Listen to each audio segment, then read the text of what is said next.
الحمد لله رب العالمين والعاقبة للمتقين والصلاة والسلام على أشرف الأنبياء والمرسلين وعلى آله الطيبين الطاهرين وأصحابه الهادين المهديين أما بعد فقد قال الله تبارك وتعالى في الكلام المجيد والفرقان الحميد فأعوذ بالله من الشيطان الرجيم بسم الله الرحمن الرحيم حاميم والكتاب المبين إنا أنزلناه في ليلة مباركة إنا كنا منذرين صدق الله المولانا العظيم وصدق رسوله النبي الكريم المكين الأمين ونحن على ذلك لمن الشاهدين والشاكرين والحمد لله رب العالمين إن الله وملائكته يصلون على النبي يا أيها الذين آمنوا صلوا عليه وسلموا تسليما اللهم صل على سيدنا محمد وعلى آل سيدنا محمد وبارك وسلم صلوا عليه صلاة وسلام عليك يا حبيبي يا رسول الله صلی اللہ تعالیٰ علیہ وسلم۔ معزز سامعین اکرام، آج کی رات جس کو ہم شب برات کہتے ہیں، شب برات کا مطلب کیا ہے؟ شب برات کا معنی کیا ہے؟ شب کے معنی ہے رات، فارسی کا لفظ ہے شب، برات عربی کا لفظ ہے۔ برات کے معنی آتے ہیں چھٹکارا پانا، چھٹکارا حاصل کرنا۔ تو شب برات کا مطلب ہوا چھٹکارا پانے کی رات، چھٹکارا حاصل کرنے والی رات۔ تو اس رات میں بندے کو کن چیزوں سے چھٹکارا حاصل کرنا ہے؟ تو اس رات میں ہم تمام کو اپنی پچھلی زندگی کے گناہوں سے چھٹکارا حاصل کرنا ہے۔ پچھلی زندگی میں جو اللہ کی نافرمانی ہو گئی، آج کی رات اپنے ان گناہوں کو یاد کر کے رونے کی رات ہے۔ آج کی رات اپنی پچھلی زندگی میں جو کچھ ہم نے اللہ کو ناراض کیا، اس کی مغفرت اور اس کی بخشش کے لیے دعا مانگنے کی رات ہے۔ یہ رات دعا کے لیے بڑی بہترین رات ہے۔ حضور علیہ الصلوۃ والسلام نے اس رات میں کثرت سے دعا مانگنے کا حکم فرمایا ہے۔ تو لہٰذا آج کی جو رات کا جو مکمل آج کی رات جو گزرے گی، یہ اس رات کا ایک ایک لمحہ ہم صبح فجر تک اللہ تبارک و تعالیٰ کے ذکر میں، عبادت میں اور اللہ رسول کی باتیں سننے میں گزاریں گے۔ تو آج کی رات کے 3 حصے ہوں گے۔ جو پہلا حصہ ہوگا وہ شب برات کی فضیلت پر، کہ شب برات آج کی رات کی اہمیت کیا ہے، اور یہ جو مہینہ ہے شعبان کا مہینہ، اس مہینے کی برکت کیا ہے، اس مہینے کو اللہ اور اس کے رسول نے کیا مقام عطا کیا ہے۔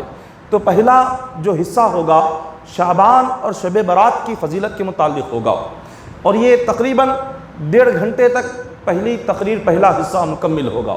پھر اس کے بعد آدھے گھنٹے کا وقفہ رہے گا۔ آدھے گھنٹے کے وقفے کے بعد پھر دوسرا حصہ شروع ہوگا۔ جب دوسرا حصہ شروع ہوگا تو قیامت کا ذکر سے دوسرا حصہ شروع کیا جائے گا، کہ قیامت کیا ہے، آخرت کیا ہے۔ یہ جو دوسری زندگی بندے کی ہے موت کے بعد آخرت کی، یہ آخرت کس کو کہتے ہیں، قیامت کس کو کہتے ہیں، اور خلفائے راشدین نے قیامت کو کیسے یاد کیا۔ حضرت ابوبکر صدیق رضی اللہ تعالیٰ عنہ، حضرت عمر فاروق رضی اللہ تعالیٰ عنہ، حضرت عثمان غنی رضی اللہ تعالیٰ عنہ، حضرت علی رضی اللہ تعالیٰ عنہ، یہ 4 خلفائے راشدین کی زندگی آج دوسرے حصے میں بیان کی جائے گی۔ اور جو اس کے بعد جو تیسرا حصہ رہ جائے گا، اس تیسرے حصے میں ہم حضرت عائشہ صدیقہ رضی اللہ تعالیٰ عنہ کا ذکر کریں گے کہ آپ کے دل میں اللہ کا خوف کیا تھا۔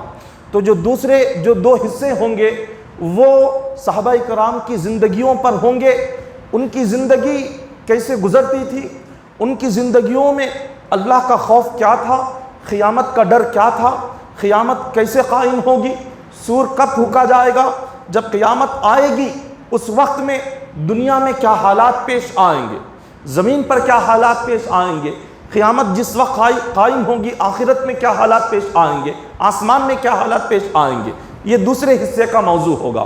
تو پہلا جو حصہ ہوگا، ہم پہلے حصے کو شعبان اور شب برات کی فضیلت سے ہم شروعات کریں گے، اور درمیان میں جو وقفہ رہے گا آدھا گھنٹہ، اس وقفے میں آپ کو جو نفل نمازیں ہیں وہ آخر میں نفل نمازیں بھی کہی جائے گی۔ جیسے ہی پہلا حصہ مکمل ہوگا تو اس کے بعد جو وقفہ ہے اس وقفے میں کیا کرنا ہے، کون سی نماز پڑھنا ہے، وہ نماز کا طریقہ بھی بتلایا جائے گا۔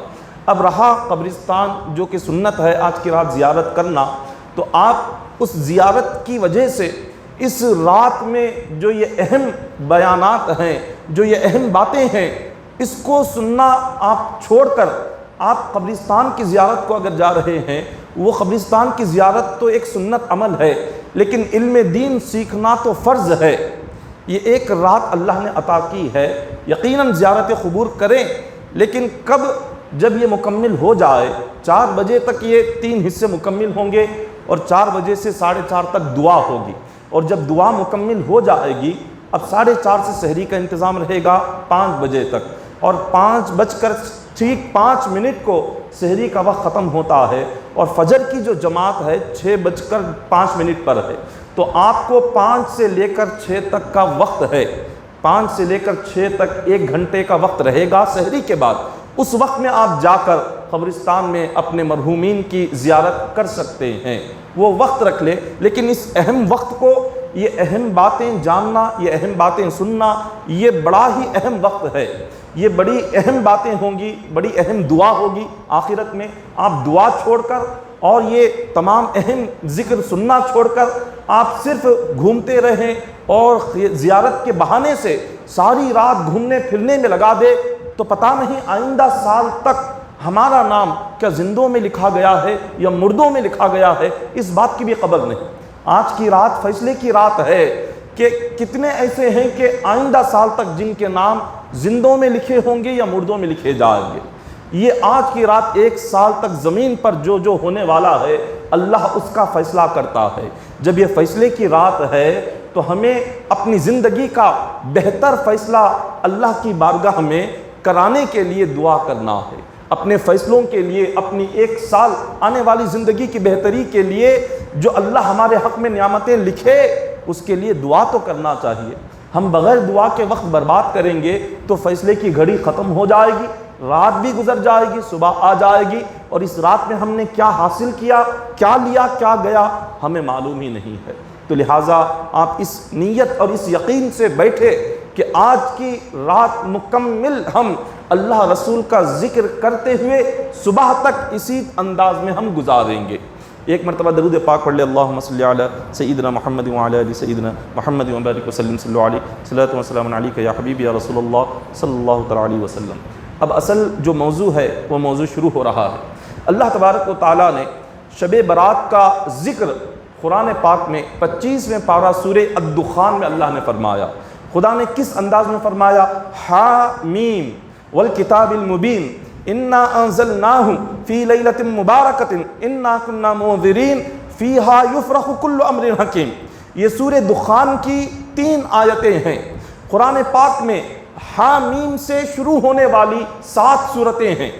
7 صورتیں قرآن پاک میں ایسی ہیں جو حامیم سے شروع ہوتی ہیں۔ ان میں سورہ دخان ہے جس میں اللہ نے فرمایا قسم ہے کتاب کی، اللہ نے قرآن پاک کی قسم کھائی اور پھر فرمایا ہم نے اس قرآن کو برکت والی رات میں نازل فرمایا۔ وہ برکت والی رات کون سی ہے؟ یہ شب برات ہے۔ اللہ نے اس رات کو برکت والی رات کہا، اور اس رات میں قرآن نازل ہوا، اور پہلے آسمان پر جو 7 آسمان رب تبارک و تعالیٰ نے بنائے ہیں ان میں سے پہلے آسمان پر اللہ نے 30 پارے ایک ہی وقت میں نازل فرمائے، اور جس رات رب تبارک و تعالیٰ نے 30 پارے پہلے آسمان پر اتارے وہ رات شب برات تھی۔ اب اس کے بعد قرآن 23 سال میں، جس پر 3 سال میں آہستہ آہستہ حضور پر جو اترا گیا وہ پہلے آسمان سے اترا۔ لوح محفوظ جو جہاں اللہ نے بندوں کی تقدیریں لکھی ہوئی ہے وہاں قرآن پاک محفوظ تھا۔ اللہ نے لوح محفوظ سے قرآن کو پہلے آسمان پر شب برات میں اتارا، اور پہلے آسمان سے لے کر 23 سال تک چند آیتیں کر کے جو حضور پر مکمل قرآن نازل ہوا وہ شب قدر میں نازل ہوا۔ قرآن پاک جو مکمل ہوا وہ شب قدر میں، لیکن پہلے آسمان پر جو اللہ نے اتارا وہ اسی رات میں نازل فرمایا ہے۔ اور اس رات میں جب قرآن اترا، جب رب نے اس رات کو برکت والی رات کہا تو آپ سوچیں اس رات میں کتنی برکتیں ہوں گی، کہ خود اللہ کہہ رہا ہے کہ یہ رات میرے برکتوں کی رات ہے، یہ رات میری رحمتوں کی رات ہے۔ تو اس رات میں برکتیں رب نے کتنی رکھی ہیں یہ سوائے اللہ کے اور کوئی نہیں جانتا۔ رات میں تو برکتیں ہیں ہی، لیکن اس مہینے میں شعبان میں رب نے اتنی برکتیں رکھی ہے، رب نے اس مہینے کے 30 دنوں میں اتنی رحمتیں رکھی ہے کہ ہم نے کبھی اپنے وہم و گمان میں بھی اس کا خیال لایا نہیں ہوگا۔ حضور علیہ الصلوۃ فرماتے ہیں فضل الشعبانی علی سائر الشہور کفضل علی سائر الانبیاء۔ حضور فرماتے ہیں شعبان کی فضیلت اور شعبان کا مقام و مرتبہ 12 مہینوں میں ایسے ہے جیسے سارے نبیوں میں اللہ نے مجھے مقام و مرتبہ عطا فرمایا۔ سارے مہینوں میں حضور علیہ السلام کو اللہ نے جتنا بلند درجہ عطا فرمایا، اسی طرح سارے مہینوں میں شعبان کو بھی وہی درجہ عطا فرمایا۔ اور پھر آگے حضور نے رمضان کا ذکر فرمایا، پھر فرمایا وَفَضْلُ رَمْضَانَ عَلَى سَائِرِ الشُّهُورِ كَفَضْلِ اللَّهِ تَعَالَى عَلَى عِبَادِهِ۔ اور رمضان کا مقام کیا ہے؟ جب شعبان کا ہی یہ مقام ہے تو رمضان کے تعلق سے حضور فرماتے ہیں رمضان کا مقام سارے مہینوں میں اتنا بلند ہے جیسے اللہ کا مرتبہ سارے بندوں میں بلند ہے۔ رب تبارک و تعالیٰ کی عظمت سارے بندوں پر جتنی بلند ہے، رمضان کی درجہ، رمضان کا رتبہ سارے مہینوں میں اتنا ہی بلند ہے۔ پھر حضور علیہ السلام آگے فرماتے ہیں یرفع اللہ اعمال العباد کلھا فی ھذا الشہر، کہ اس مہینے میں حضور زیادہ سے زیادہ روزہ رکھا کرتے تھے۔ ماہ رمضان کے بعد سب سے زیادہ روزے اگر حضور علیہ السلام نے کسی مہینے میں رکھے تو وہ اسی شعبان میں رکھے۔ صحابہ اکرام نے پوچھا کہ حضور آپ اس مہینے میں اتنے زیادہ روزے کیوں رکھتے ہیں؟ حضور علیہ السلام نے فرمایا اس لیے روزے رکھتا ہوں، اللہ کی بارگاہ میں جو بندوں کے اعمال پیش ہوتے ہیں وہ اسی رات اعمال پیش کیے جاتے ہیں۔ سال بھر کے بندوں کے اعمال، چاہے وہ اچھے اعمال ہو یا برے اعمال ہو، بندوں نے ایک سال تک جو کیا وہ سارے اعمال اسی مہینے شعبان میں رب کی بارگاہ میں پیش کیے جاتے ہیں۔ پھر آقا علیہ السلام نے فرمایا انہو یشعب فیہ خیر کثیر، اللہ تبارک و تعالیٰ اپنی نعمتوں کو اسی مہینے کی رات میں تقسیم فرماتا ہے۔ آج کی رات میں اللہ کی رحمتیں تقسیم ہوتی ہے، اس کی نعمتیں تقسیم ہوتی ہے، اس کی برکتیں تقسیم ہوتی ہے۔ جب اللہ تعالیٰ اپنی نعمتیں بندوں کو تقسیم کر رہا ہو، ہم اس کی نعمتوں کو لینے کی بجائے، ہم اللہ کی برکتوں کو لینے کی بجائے، ہم دعا کر کے وہ ساری نعمتیں حاصل کرنے کی بجائے، اگر ہم نے اس رات کے ایک ایک لمحے کو اگر سونے میں گزارا، اگر ہم نے اس رات کے ایک ایک لمحے کو بیکار کاموں میں گزارا، راستوں میں گھومنے میں لگایا، راستوں پر گھومتے ہوئے گزار دیا، تو پھر ہم جیسا کوئی بد نصیب نہیں ہوگا۔ رب تبارک و تعالیٰ نے اپنے رحمت کے دروازے کھولے اور ہم نے اس رحمت سے لینے کی بجائے اس کو اسی طرح سے چھوڑ دیا۔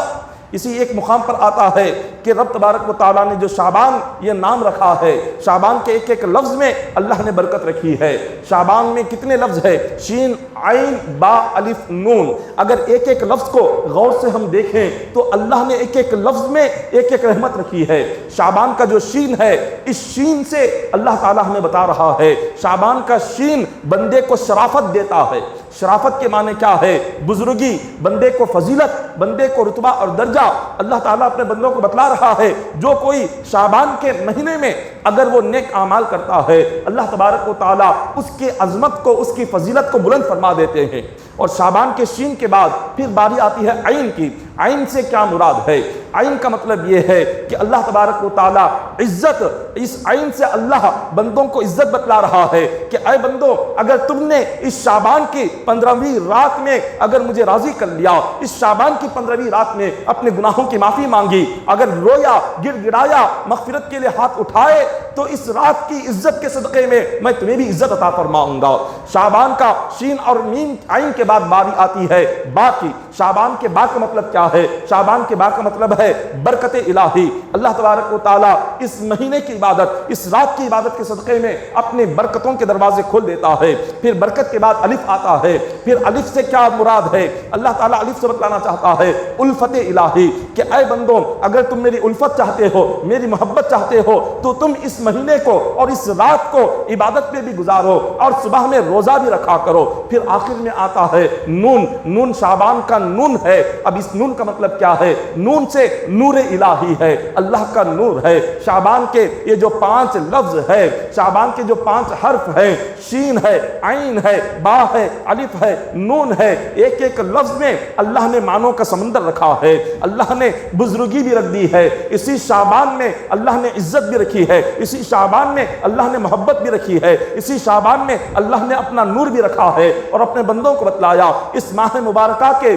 اگر تم روزے رکھو گے اور اس مہینے کی رات میں عبادت کرو گے تمہیں عزت بھی عطا کروں گا، بلند درجہ بھی عطا کروں گا، اپنا نور بھی عطا کروں گا، تمہیں اپنی فضیلت بھی عطا فرماؤں گا، اپنی رحمت کے دروازے بھی کھول دوں گا، اور جو تم مانگو گے وہ سب کچھ تمہیں عطا کیا جائے گا۔ لیکن شرط کیا ہے؟ اس ماہ مبارکہ کی عزت کرنا شرط ہے، ماہ شعبان کی ہمیں عظمت اور فضیلت کو جاننا شرط ہے۔ آقا علیہ الصلوۃ والسلام نے ارشاد فرمایا، حضور فرماتے ہیں کہ اللہ تبارک و تعالیٰ نے اپنی رحمت کے 100 حصے کیے، رب نے رحمت کے 100 حصوں میں تقسیم کیا اور ان 100 حصوں میں 90 پر 9 حصے، 99 حصے اللہ نے اپنے پاس رکھے اور ایک حصہ اللہ نے دنیا میں پھیلا دیا۔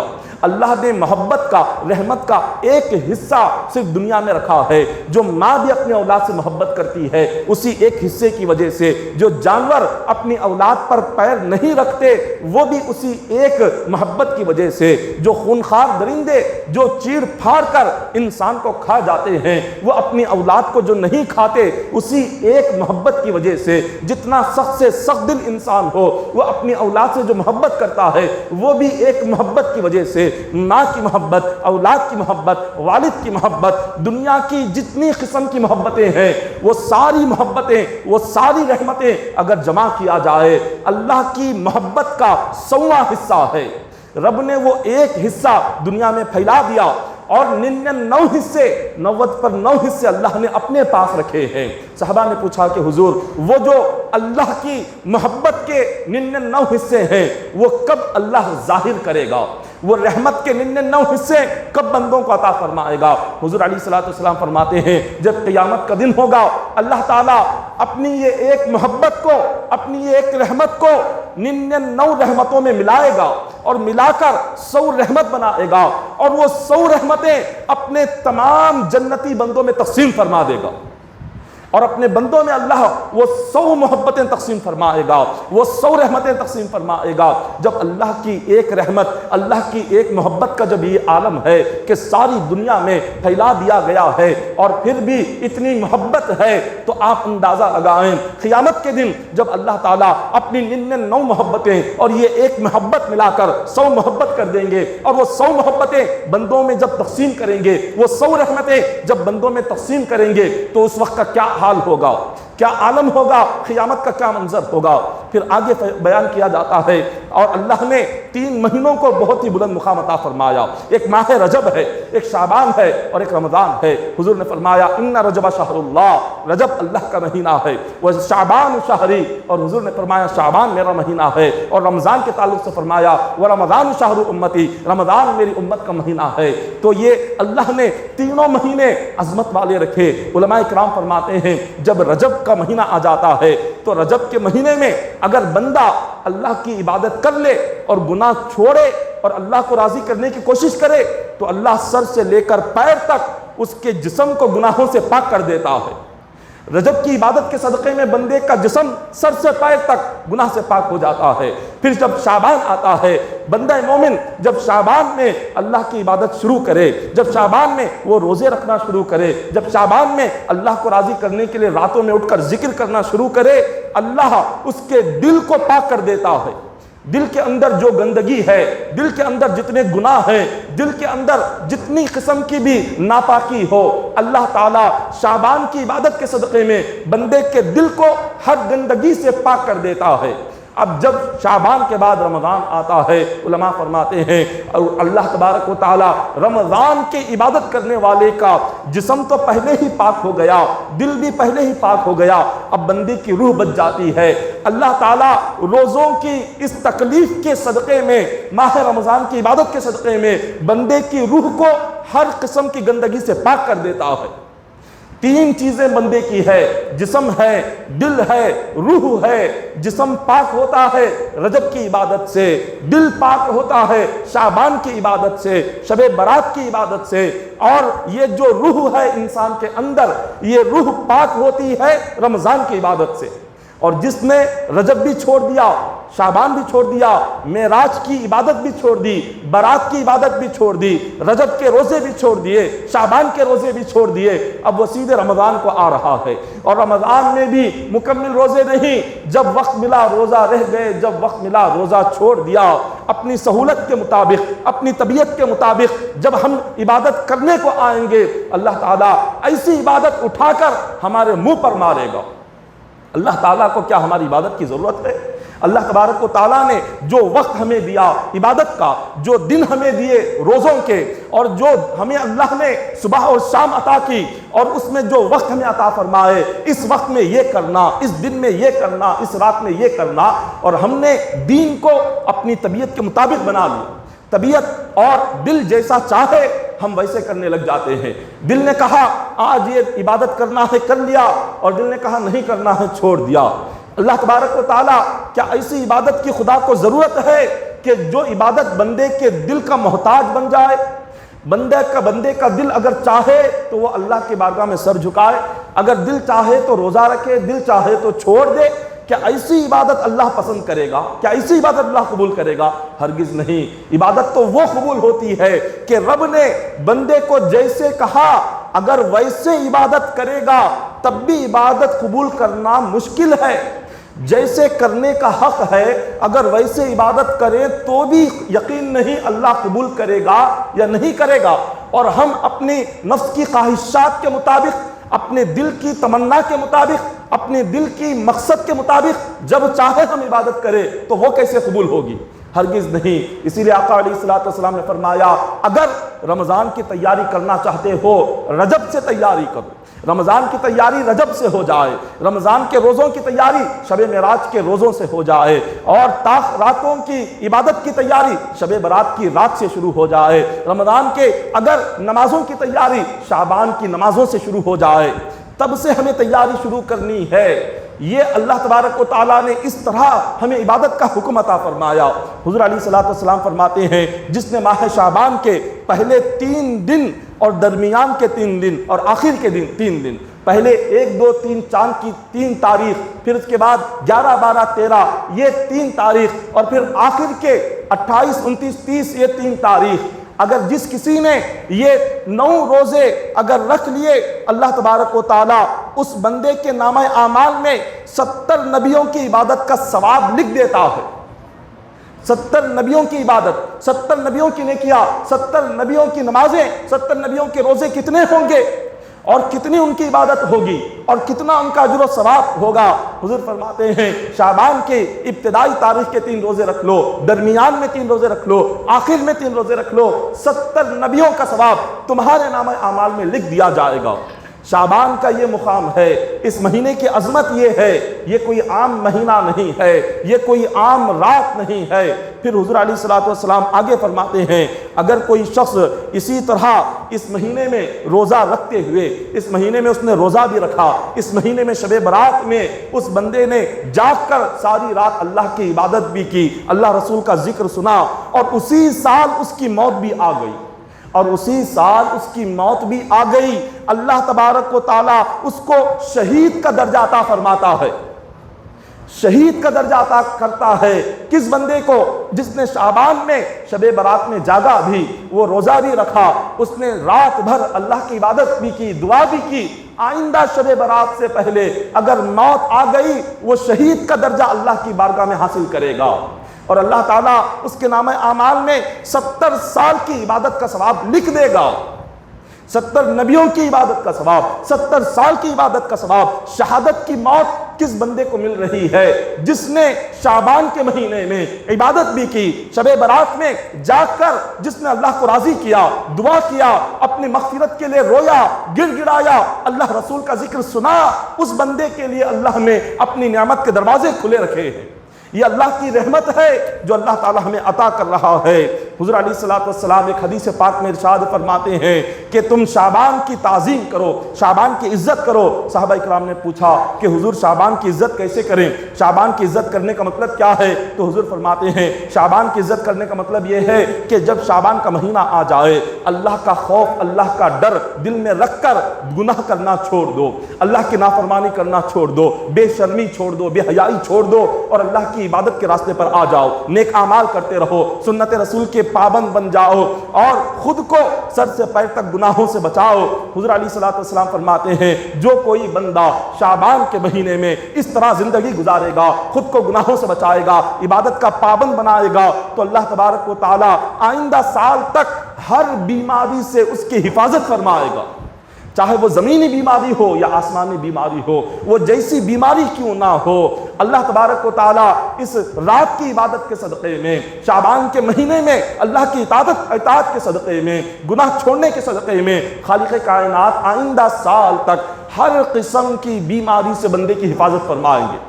اور اللہ تبارک و تعالیٰ کا یہ کرم ہے کہ ہم اگر کسی ایک بیماری سے بچنا چاہے اور کسی ڈاکٹر نے کہہ دیا کہ اس سے تمہیں اگر بچنا ہے تو تمہیں فلاں پرہیز کرنا ہوگا، فلاں چیز نہیں کھانی ہوگی، فلاں کام تمہیں نہیں کرنا ہوگا، بس ایک بیماری سے بچنے کے لیے ڈاکٹر اگر کہہ دے صبح میں اٹھ کر تم باہر چلتے رہو، واکنگ کرتے رہو، ہم چلنا شروع کر دیں گے، کیونکہ شوگر کم ہوگا، کیونکہ ہارٹ نہیں آئے گا، کیونکہ بی پی کم ہو جائے گی، کیونکہ اپنے جسم کا وزن کم ہو جائے گا۔ ایک کافر، ایک مشرک، وہ ڈاکٹر اگر ہم سے کہہ دے کہ اپنے جسم کی سلامتی چاہتے ہو، جسم کو بیماریوں سے بچانا چاہتے ہو، صبح اٹھو اور باہر جا کر چلتے رہو، گھومتے رہو، اس کافر کی بات پر فجر میں اٹھیں گے، نیند کو چھوڑیں گے، بستر کو چھوڑیں گے۔ مگر جس اللہ رسول نے قرآن پاک میں 100 مرتبہ کہہ دیا کہ بندو صبح اٹھ کر میری بارگاہ میں آ کر سر جھکاؤ، اس حکم پر کوئی آ کر سر جھکانے کو تیار نہیں ہے، کوئی آ کر سجدہ کرنے کو تیار نہیں ہے، اس حکم پر کوئی آ کر رب کی بارگاہ میں کھڑے ہونے کو تیار نہیں ہے۔ وہی اگر اس نے کہہ دیا، اس ڈاکٹر نے، کہ نہیں تمہیں آپ کو صبح میں اٹھنا ہے، اگر اٹھو گے شوگر کم ہوگا، اگر اٹھو گے بی پی کم ہو جائے گی، بھی اگر اٹھو گے تو تمہارے لیے ہارٹ کے لیے اچھا ہوگا، اب یہاں سے کھانا بھی چھوڑ دیں گے، اس نے کہا یہ چیزیں مت کھاؤ، صحت کے لیے اچھا ہے، چھوڑ دیں گے۔ اللہ رسول کہہ رہے ہیں کہ بندو اپنی آخرت کے لیے گناہ چھوڑو، تمہاری آخرت سنور جائے گی، یہاں کوئی گناہ چھوڑنے والا نہیں ہے۔ اگر ڈاکٹر نے کہہ دیا شراب مت پینا ورنہ تمہاری صحت کے لیے بہت ہی زیادہ نقصان پہنچائے گا، چھوڑ دیں گے۔ مصطفیٰ نے کہا کہ بندو شراب چھوڑ دو، تم عذاب قبر سے نجات حاصل کرو گے، یہ فرمان سن کر شراب نہیں چھوڑیں گے، یہ فرمان سن کر اللہ رسول کی بات سن کر گناہ نہیں چھوڑیں گے۔ آج اتنا کمزور ایمان ہمارا ہو چکا ہے، کافروں کی باتوں پر یقین ہے، اپنے جسم کا ایک حصہ سلامت رکھنے کے لیے، اپنے جسم کے ایک حصے کو صحت مند بنانے کے لیے جو چاہے کرنے کو تیار ہے۔ ہزاروں سال کی جو آخرت کی زندگی ہے، اس زندگی کو سنوارنے کے لیے گناہوں سے بچنے کو کوئی تیار نہیں ہے، گناہ چھوڑنے کو تیار نہیں ہے۔ اتنا کمزور ایمان ہے، پھر بھی ہم کہتے ہیں مسلمان ہے، پھر بھی کہتے ہیں مومن ہے۔ کہاں ہے ایمان، کہاں ہے اسلام؟ دل اسلام سے خالی، دل ایمان سے خالی۔ اگر دلوں میں ایمان ہوتا، اگر دلوں میں اسلام ہوتا، گناہ کرنے سے پہلے بندہ 1000 مرتبہ سوچ رہا ہوتا کہ کیا کر رہا ہوں، اللہ کی نافرمانی پر قدم اٹھانے سے پہلے سوچ رہا ہوتا کہ میں کیا کر رہا ہوں، عبادت چھوڑنے سے پہلے، نماز چھوڑنے سے پہلے وہ سوچتا کہ میں کیا کر رہا ہوں۔ اگر دل میں ایمان ہوتا تو یہ خیال آتا، اگر ایمان نہ ہو، اسلام نہ ہو، وہ 1000 گناہ کرتا پھرے، اس کو احساس تک نہیں ہوتا کہ میں کیا کر رہا ہوں۔ حضرت ابو ہریرہ رضی اللہ تعالیٰ عنہ روایت فرماتے ہیں، حدیث پاک ہے، آقا علیہ الصلوۃ والسلام نے فرمایا اذا كانت لیلۃ النصف من شعبان فقوموا لیلھا وصوموا نہارھا، حضور فرماتے ہیں جب شب برات آ جائے، شب برات کی رات جاگو، ساری رات جاگ کر عبادت کرو۔ جب شب برات کی رات گزرنے کے بعد جب دن آ جائے، دن میں روزہ رکھا کرو۔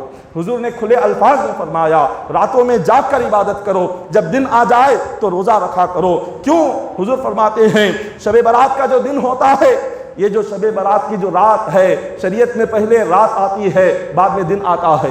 مغرب کے بعد سے شب برات شروع ہو گئی۔ حضور فرماتے ہیں جیسے ہی شب برات کی مغرب ہوتی ہے، مغرب سے لے کر فجر تک اللہ تبارک و تعالی پہلے آسمان پر جلوہ گر ہوتے ہیں، پہلے آسمان پر اللہ تعالیٰ جلوہ افروز ہوتے ہیں اور یہ اعلان کرتے ہیں الا مستغفر اغفر لہ، ہے کوئی بندہ جو مجھ سے گناہوں کی معافی مانگے میں اس کا گناہ معاف کرنے کو تیار ہوں۔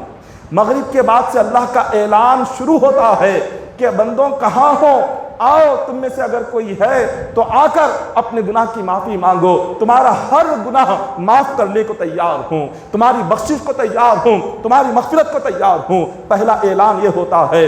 دوسرا اعلان اللہ کی طرف سے ہوتا ہے الا مسترزق ارزقہ، خدا فرماتا ہے کوئی بندہ جو مجھ سے رزق مانگے، ہے کوئی بندہ جو مجھ سے روزی طلب کرے، ہے کوئی بندہ جو اپنی روزی کی برکت کے لیے دعا کرے، بندوں میں تمہارے لیے رزق دینے کو تیار ہوں، روزی دینے کو تیار ہوں، تمہارے کاروبار میں ترقی دینے کو تیار ہوں، تمہارے رزق میں برکت دینے کو تیار ہوں۔ آؤ تو صحیح، دعا مانگو تو صحیح، ہاتھ اٹھاؤ تو صحیح، میری بارگاہ میں آ کر تم دعا تو مانگو، پھر دیکھو تمہاری دعائیں کیسے قبول کرتا ہوں۔ پھر تیسرا اعلان اللہ کی طرف سے ہوتا ہے الا مبتلا فاعافیہ، خدا فرماتا ہے کوئی مصیبت میں بندہ، ہے کوئی تکلیفوں والا، ہے کوئی پریشان حال جو آ کر اپنے ہاتھ پھیلائے، تمہاری ہر مصیبت کو دور کروں گا، تمہاری ہر پریشانی کو دور کروں گا، تمہاری ہر تکلیف کو دور کروں گا۔ اللہ تعالیٰ تین اعلان فرماتے ہیں، ایک مغفرت کا اعلان، ایک رزق دینے کا اعلان، ایک مصیبت زدہ لوگوں کی مدد کرنے کا اعلان۔ یہ صبح تک ہوتے رہتا ہے۔ جو بندہ اس اعلان کو سن کر رب کی بارگاہ میں آ گیا، ہاتھ پھیلا لیا، دعا کر لیا، رو لیا، گر گڑا لیا، اللہ تعالیٰ اسے سب کچھ عطا فرما دیتا ہے۔ اور جس نے اللہ کے اس اعلان کو سن کر بھی رب کی بارگاہ میں آیا نہیں، عبادت کی نہیں، رویا نہیں، اور گر گڑایا نہیں، بخشش کی دعا مانگی نہیں، اس بندے کو کچھ نہیں ملتا۔ وہ خالی ہاتھ آیا تھا، خالی ہاتھ ہی واپس چلا جائے گا، کچھ اپنے ساتھ لے کر نہیں جائے گا۔ آج کی رات ہم یہاں آئے ہیں مگر ہم خالی ہاتھ رب کی بارگاہ سے واپس نہ جائیں، دعا کے ساتھ اللہ کی رزق کو لے کر جائیں، دعا کے ساتھ اللہ کی رحمت کو لے کر جائیں، دعا کے ساتھ اللہ کی برکتوں کو لے کر جائیں۔ پھر اللہ تعالیٰ فرماتے ہیں ہے کوئی بیمار جو مجھ سے آج دعا کرے، اس کی ہر بیماری کو شفا دینے کے لیے تیار ہوں، اس کی ہر بیماری کو دور کرنے کے لیے تیار ہوں۔ اللہ کی بارگاہ سے یہ اعلان کب تک آتا ہے؟ یہ اعلان اذان فجر تک ہوتے رہتا ہے۔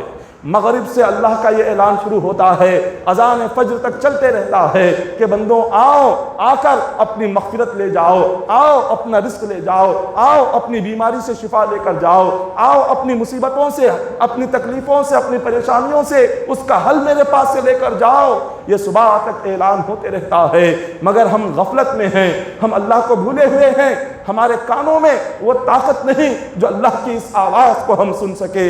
ام المؤمنین حضرت عائشہ صدیقہ رضی اللہ تعالیٰ عنہ فرماتی ہیں ایک رات میں نے حضور علیہ السلام کو اپنے بستر پر نہیں دیکھا۔ آقا علیہ السلام حضرت عائشہ صدیقہ رضی اللہ تعالیٰ عنہ کے مکان میں آرام فرما رہے تھے۔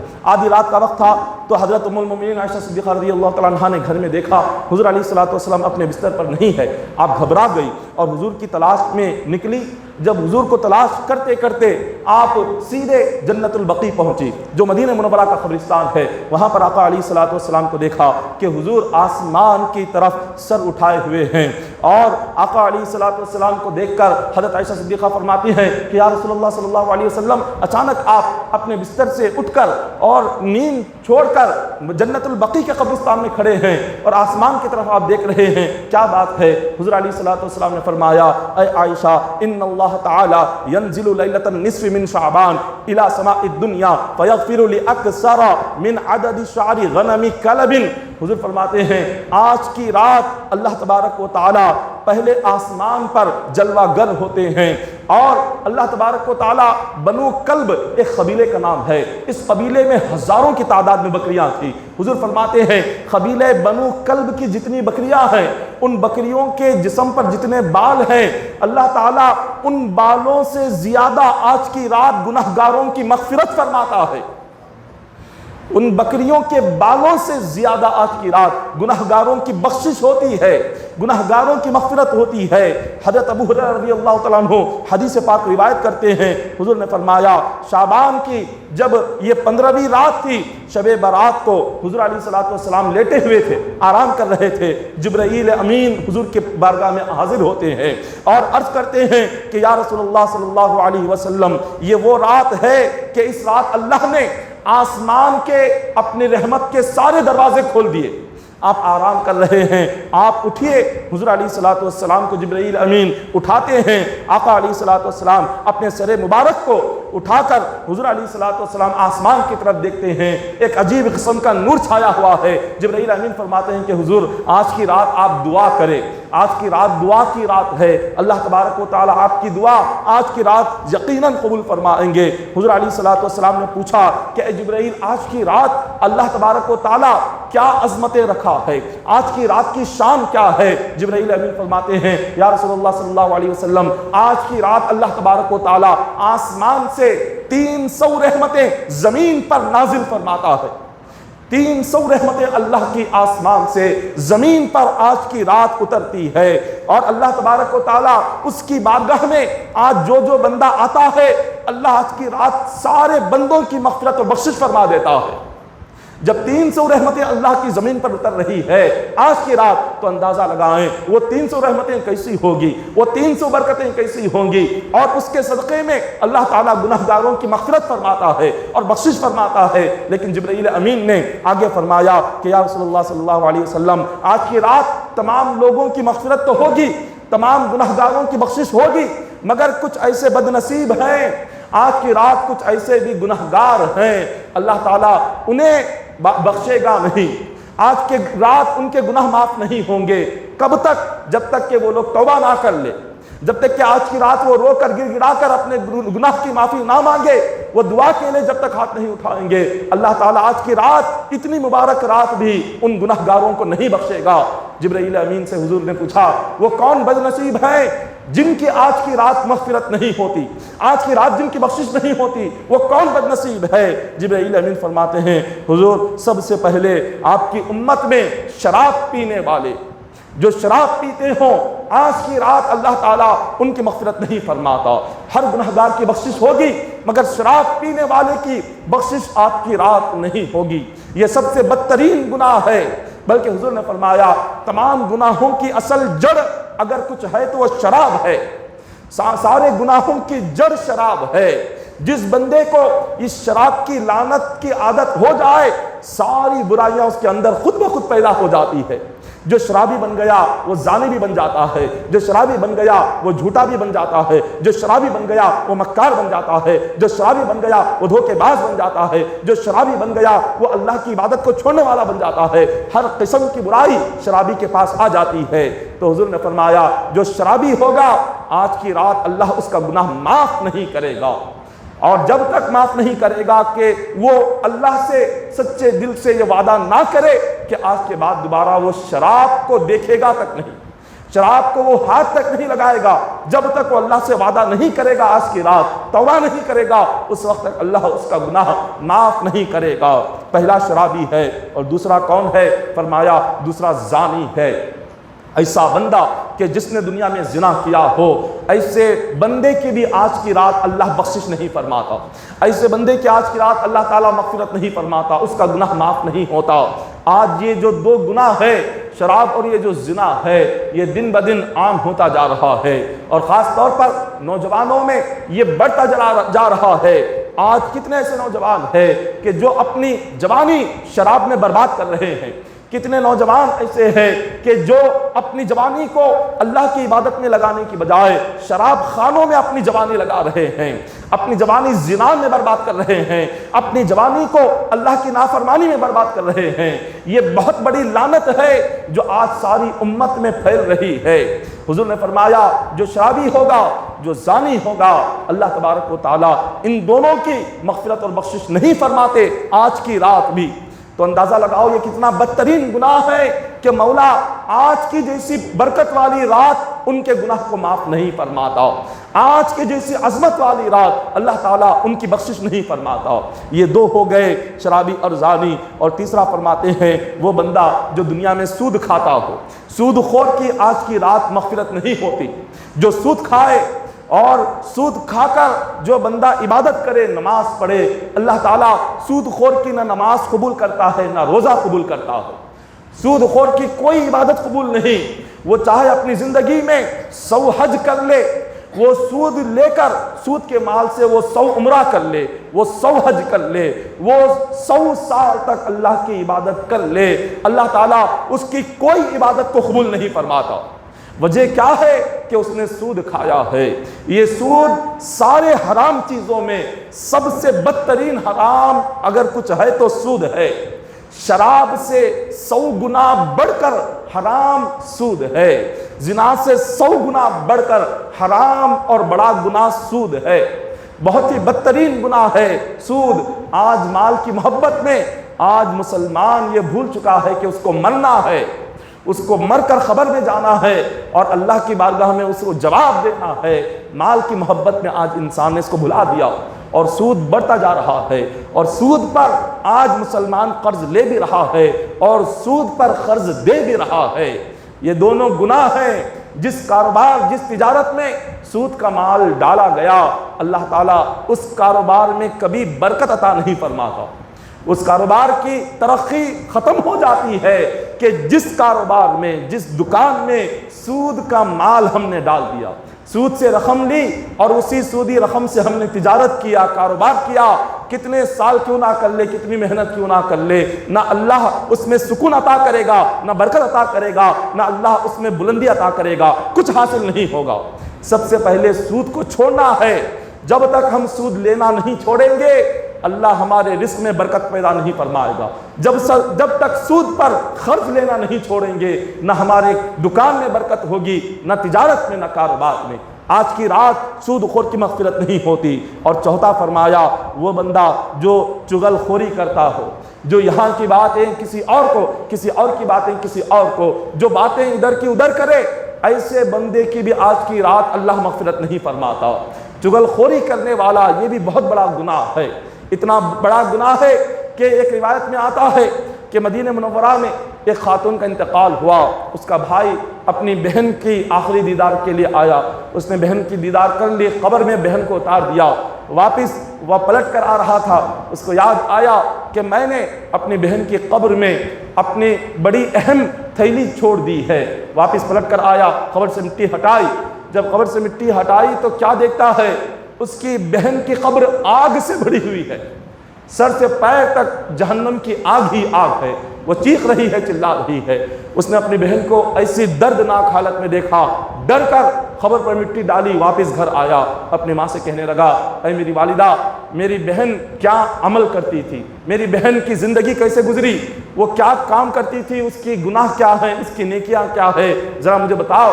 ماں نے پوچھا، اتنے دنوں میں تمہیں کبھی نہیں پوچھا، آج کیوں پوچھ رہا ہے؟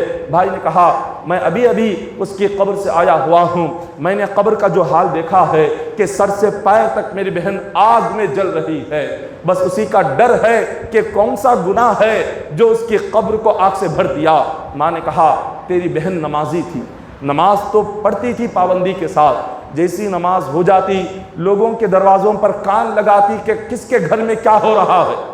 وہ ایک گھر کی بات سن کر دوسرے گھر کو جا کر کہتی، دوسرے کی بات سن کر تیسرے گھر میں جا کر کہتی، تیسرے کی بات سن کر چوتھے گھر میں جا کر کہتی، لوگوں کی باتیں سن کر ان کے پیچھے ایک دوسرے کی بات کو چغلی کرتی تھی، ایک دوسرے کی بات کو لے جا کر یہاں کی بات وہاں کرتی تھی۔ اللہ کو یہ اتنا ناراض گزرا، رب نے اس کی قبر کو آگ سے بھر دیا۔ اتنا بڑا گناہ ہے چغل خوری کا کہ بات اگر کسی کی سنے وہیں پر سن کر بھول جائے، اس بات کو آگے نہ بڑھائے، خاموش رہ جائے۔ مگر آج ہمارا معاملہ یہ ہے، جب تک ہم یہاں کی بات کسی دوسرے کو نہیں پہنچاتے ہمیں سکون نہیں ملتا، دل کو خوشی نہیں ملتی۔ جب تک چار گھروں کی بات، کسی کی برائی جب تک ہم پیٹھ پیچھے نہیں کرتے ہمارے دل کو نہ خوشی ملتی ہے نہ سکون ملتا ہے۔ جب تک ہمیں برائی کرنے کی عادت پڑ گئی، چغلی کرنے کی عادت پڑ گئی، غیبت کی عادت پڑ گئی، آج ہماری زندگی کا حصہ بن گیا یہ سارے گناہ۔ شراب آج مسلمان کی زندگی کا حصہ بن گیا، زنا آج مسلمان کی زندگی کا حصہ بن گیا، سود خوری مسلمان کی زندگی کا حصہ بن گیا، غیبت چغلی یہ بھی مسلمان کی زندگی کا حصہ بن گیا۔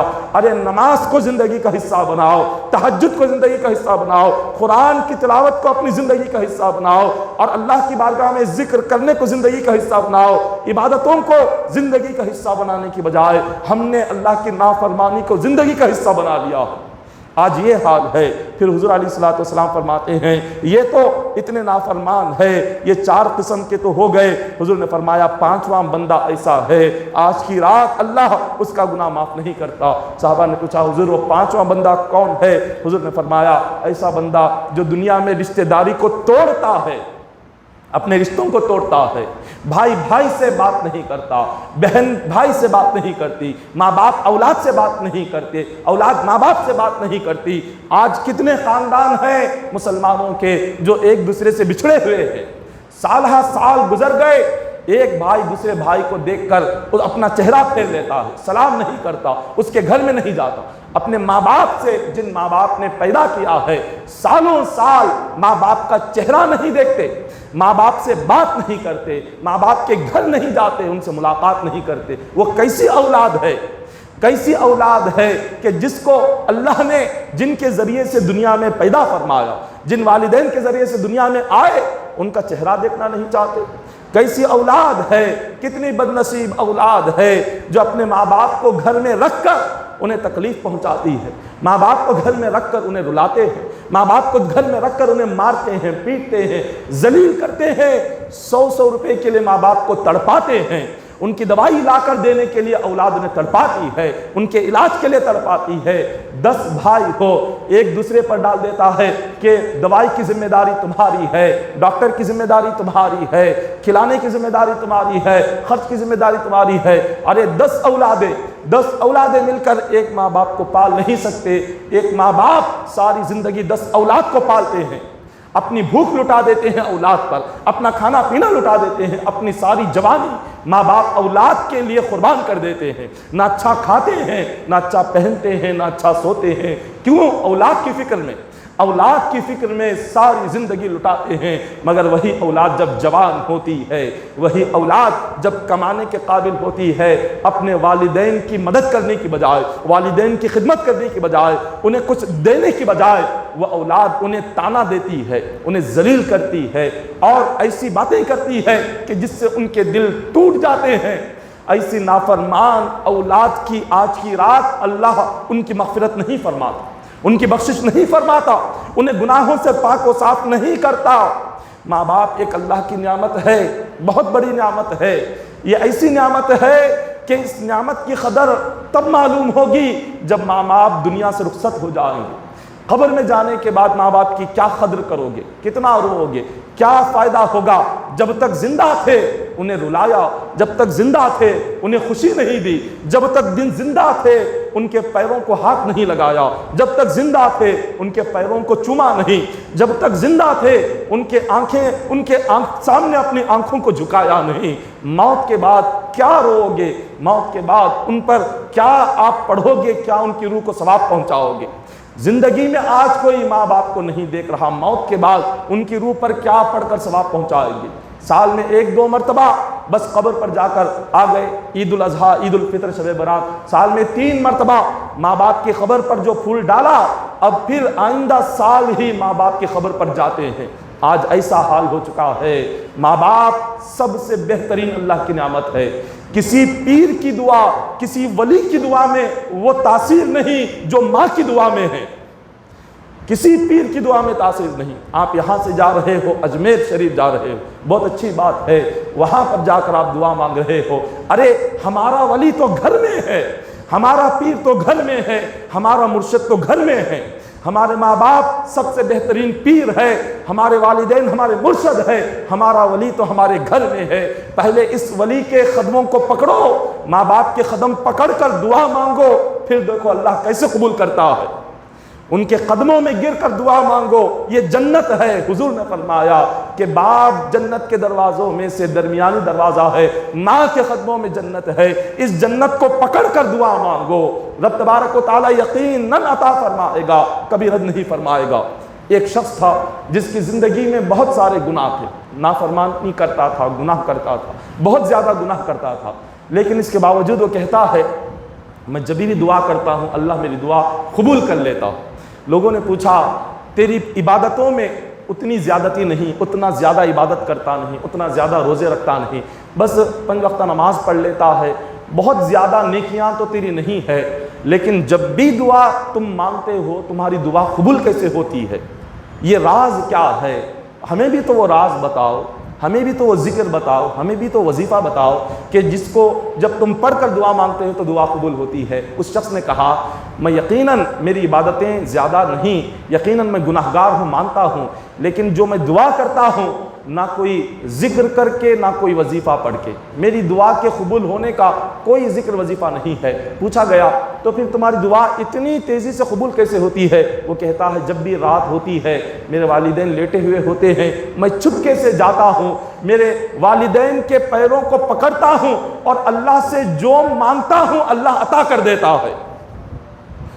ان کے پیروں کو پکڑ کر جو دعا کرتا ہوں رب مجھے دے دیتا ہے۔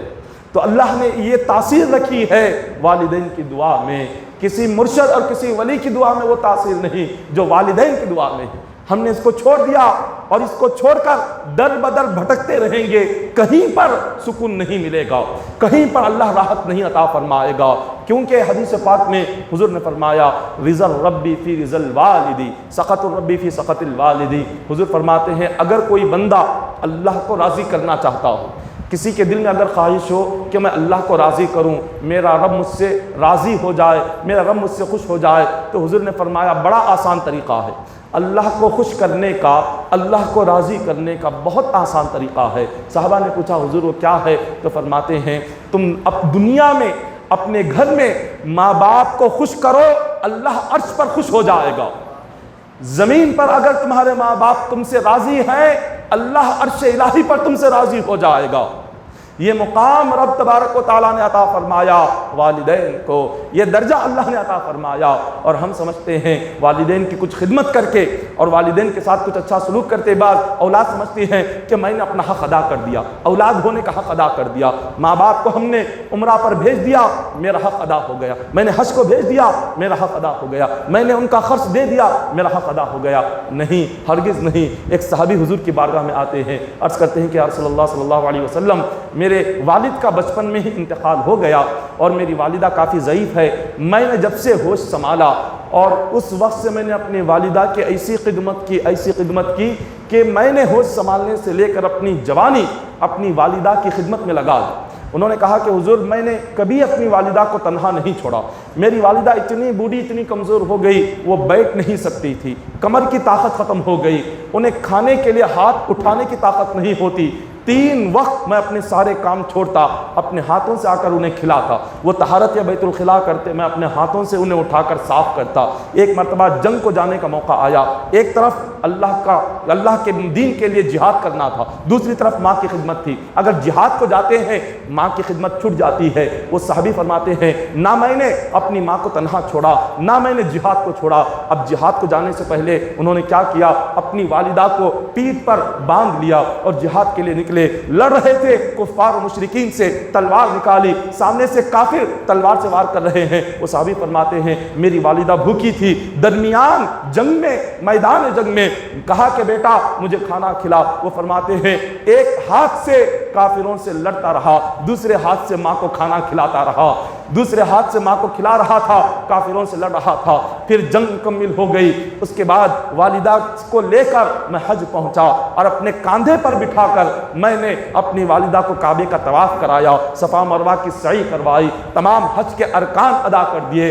چند دنوں پہلے میری والدہ دنیا سے پردہ فرما گئی۔ وہ صحابی حضور سے فرماتے ہیں کہ حضور میں آپ سے یہ سوال کرنا چاہتا ہوں، یہ پوچھنا چاہتا ہوں، میں نے اپنا بچپن، اپنی جوانی اپنی والدہ کی جو اتنی خدمت کی ہے، اتنی خدمت کی ہے، تو کیا میں نے بیٹا ہونے کا حق ادا کیا؟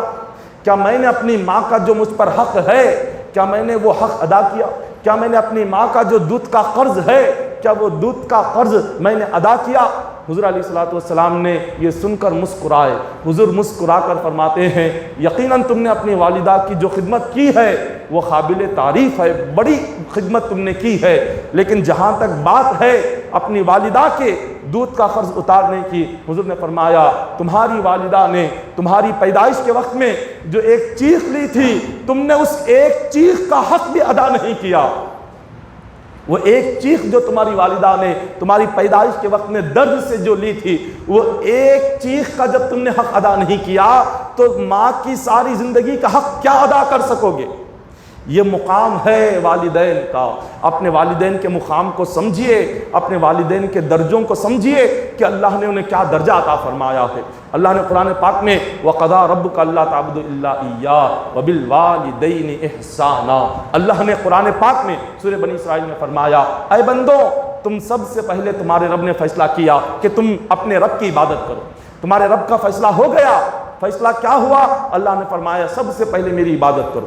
عبادت کے بعد اللہ نے فرمایا وَبِالْوَالِدَيْنِ إِحْسَانًا، جب میری عبادت ہو گئی، جب میری نماز پڑھ چکے، میری عبادت کے بعد جو سب سے پہلا فرض ہے ماں باپ کی خدمت ہے۔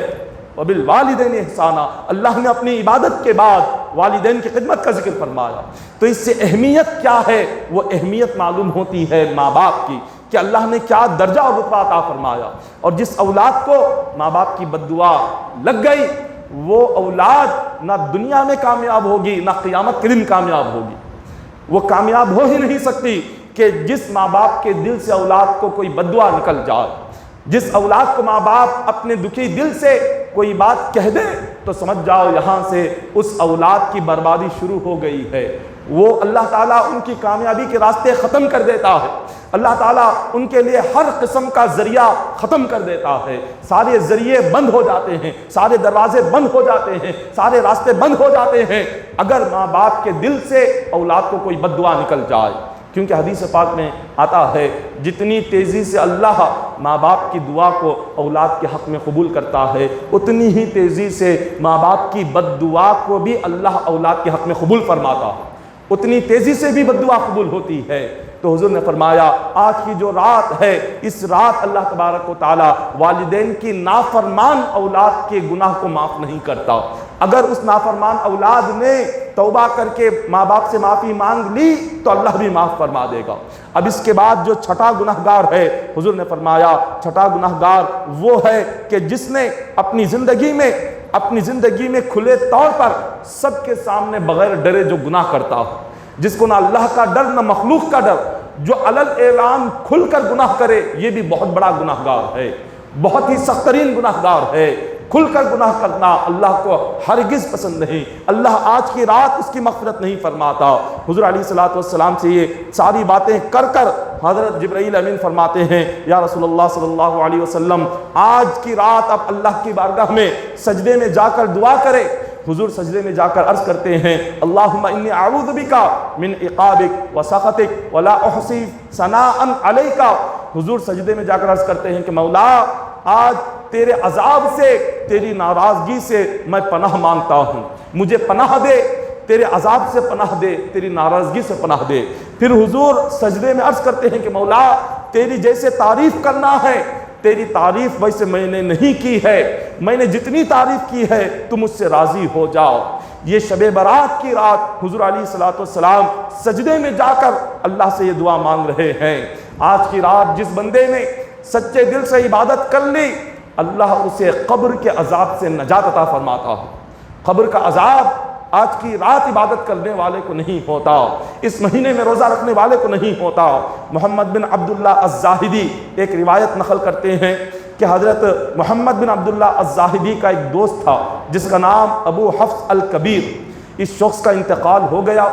اب حضرت محمد بن عبداللہ اپنے ساتھی کو دیکھنے کے لیے اور اس کی موت کے وقت نہیں گئے، اب انتقال تو ہوا، قبر میں رکھ دیا گیا، دفن کر دیا گیا۔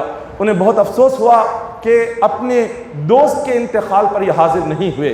حضرت محمد بن عبداللہ الزاہدی فرماتے ہیں میں نے خواب میں اپنے دوست کو دیکھا کہ اس کے چہرے کا رنگ بدلا ہوا تھا، وہ بڑا حسین تھا، بڑا خوبصورت تھا۔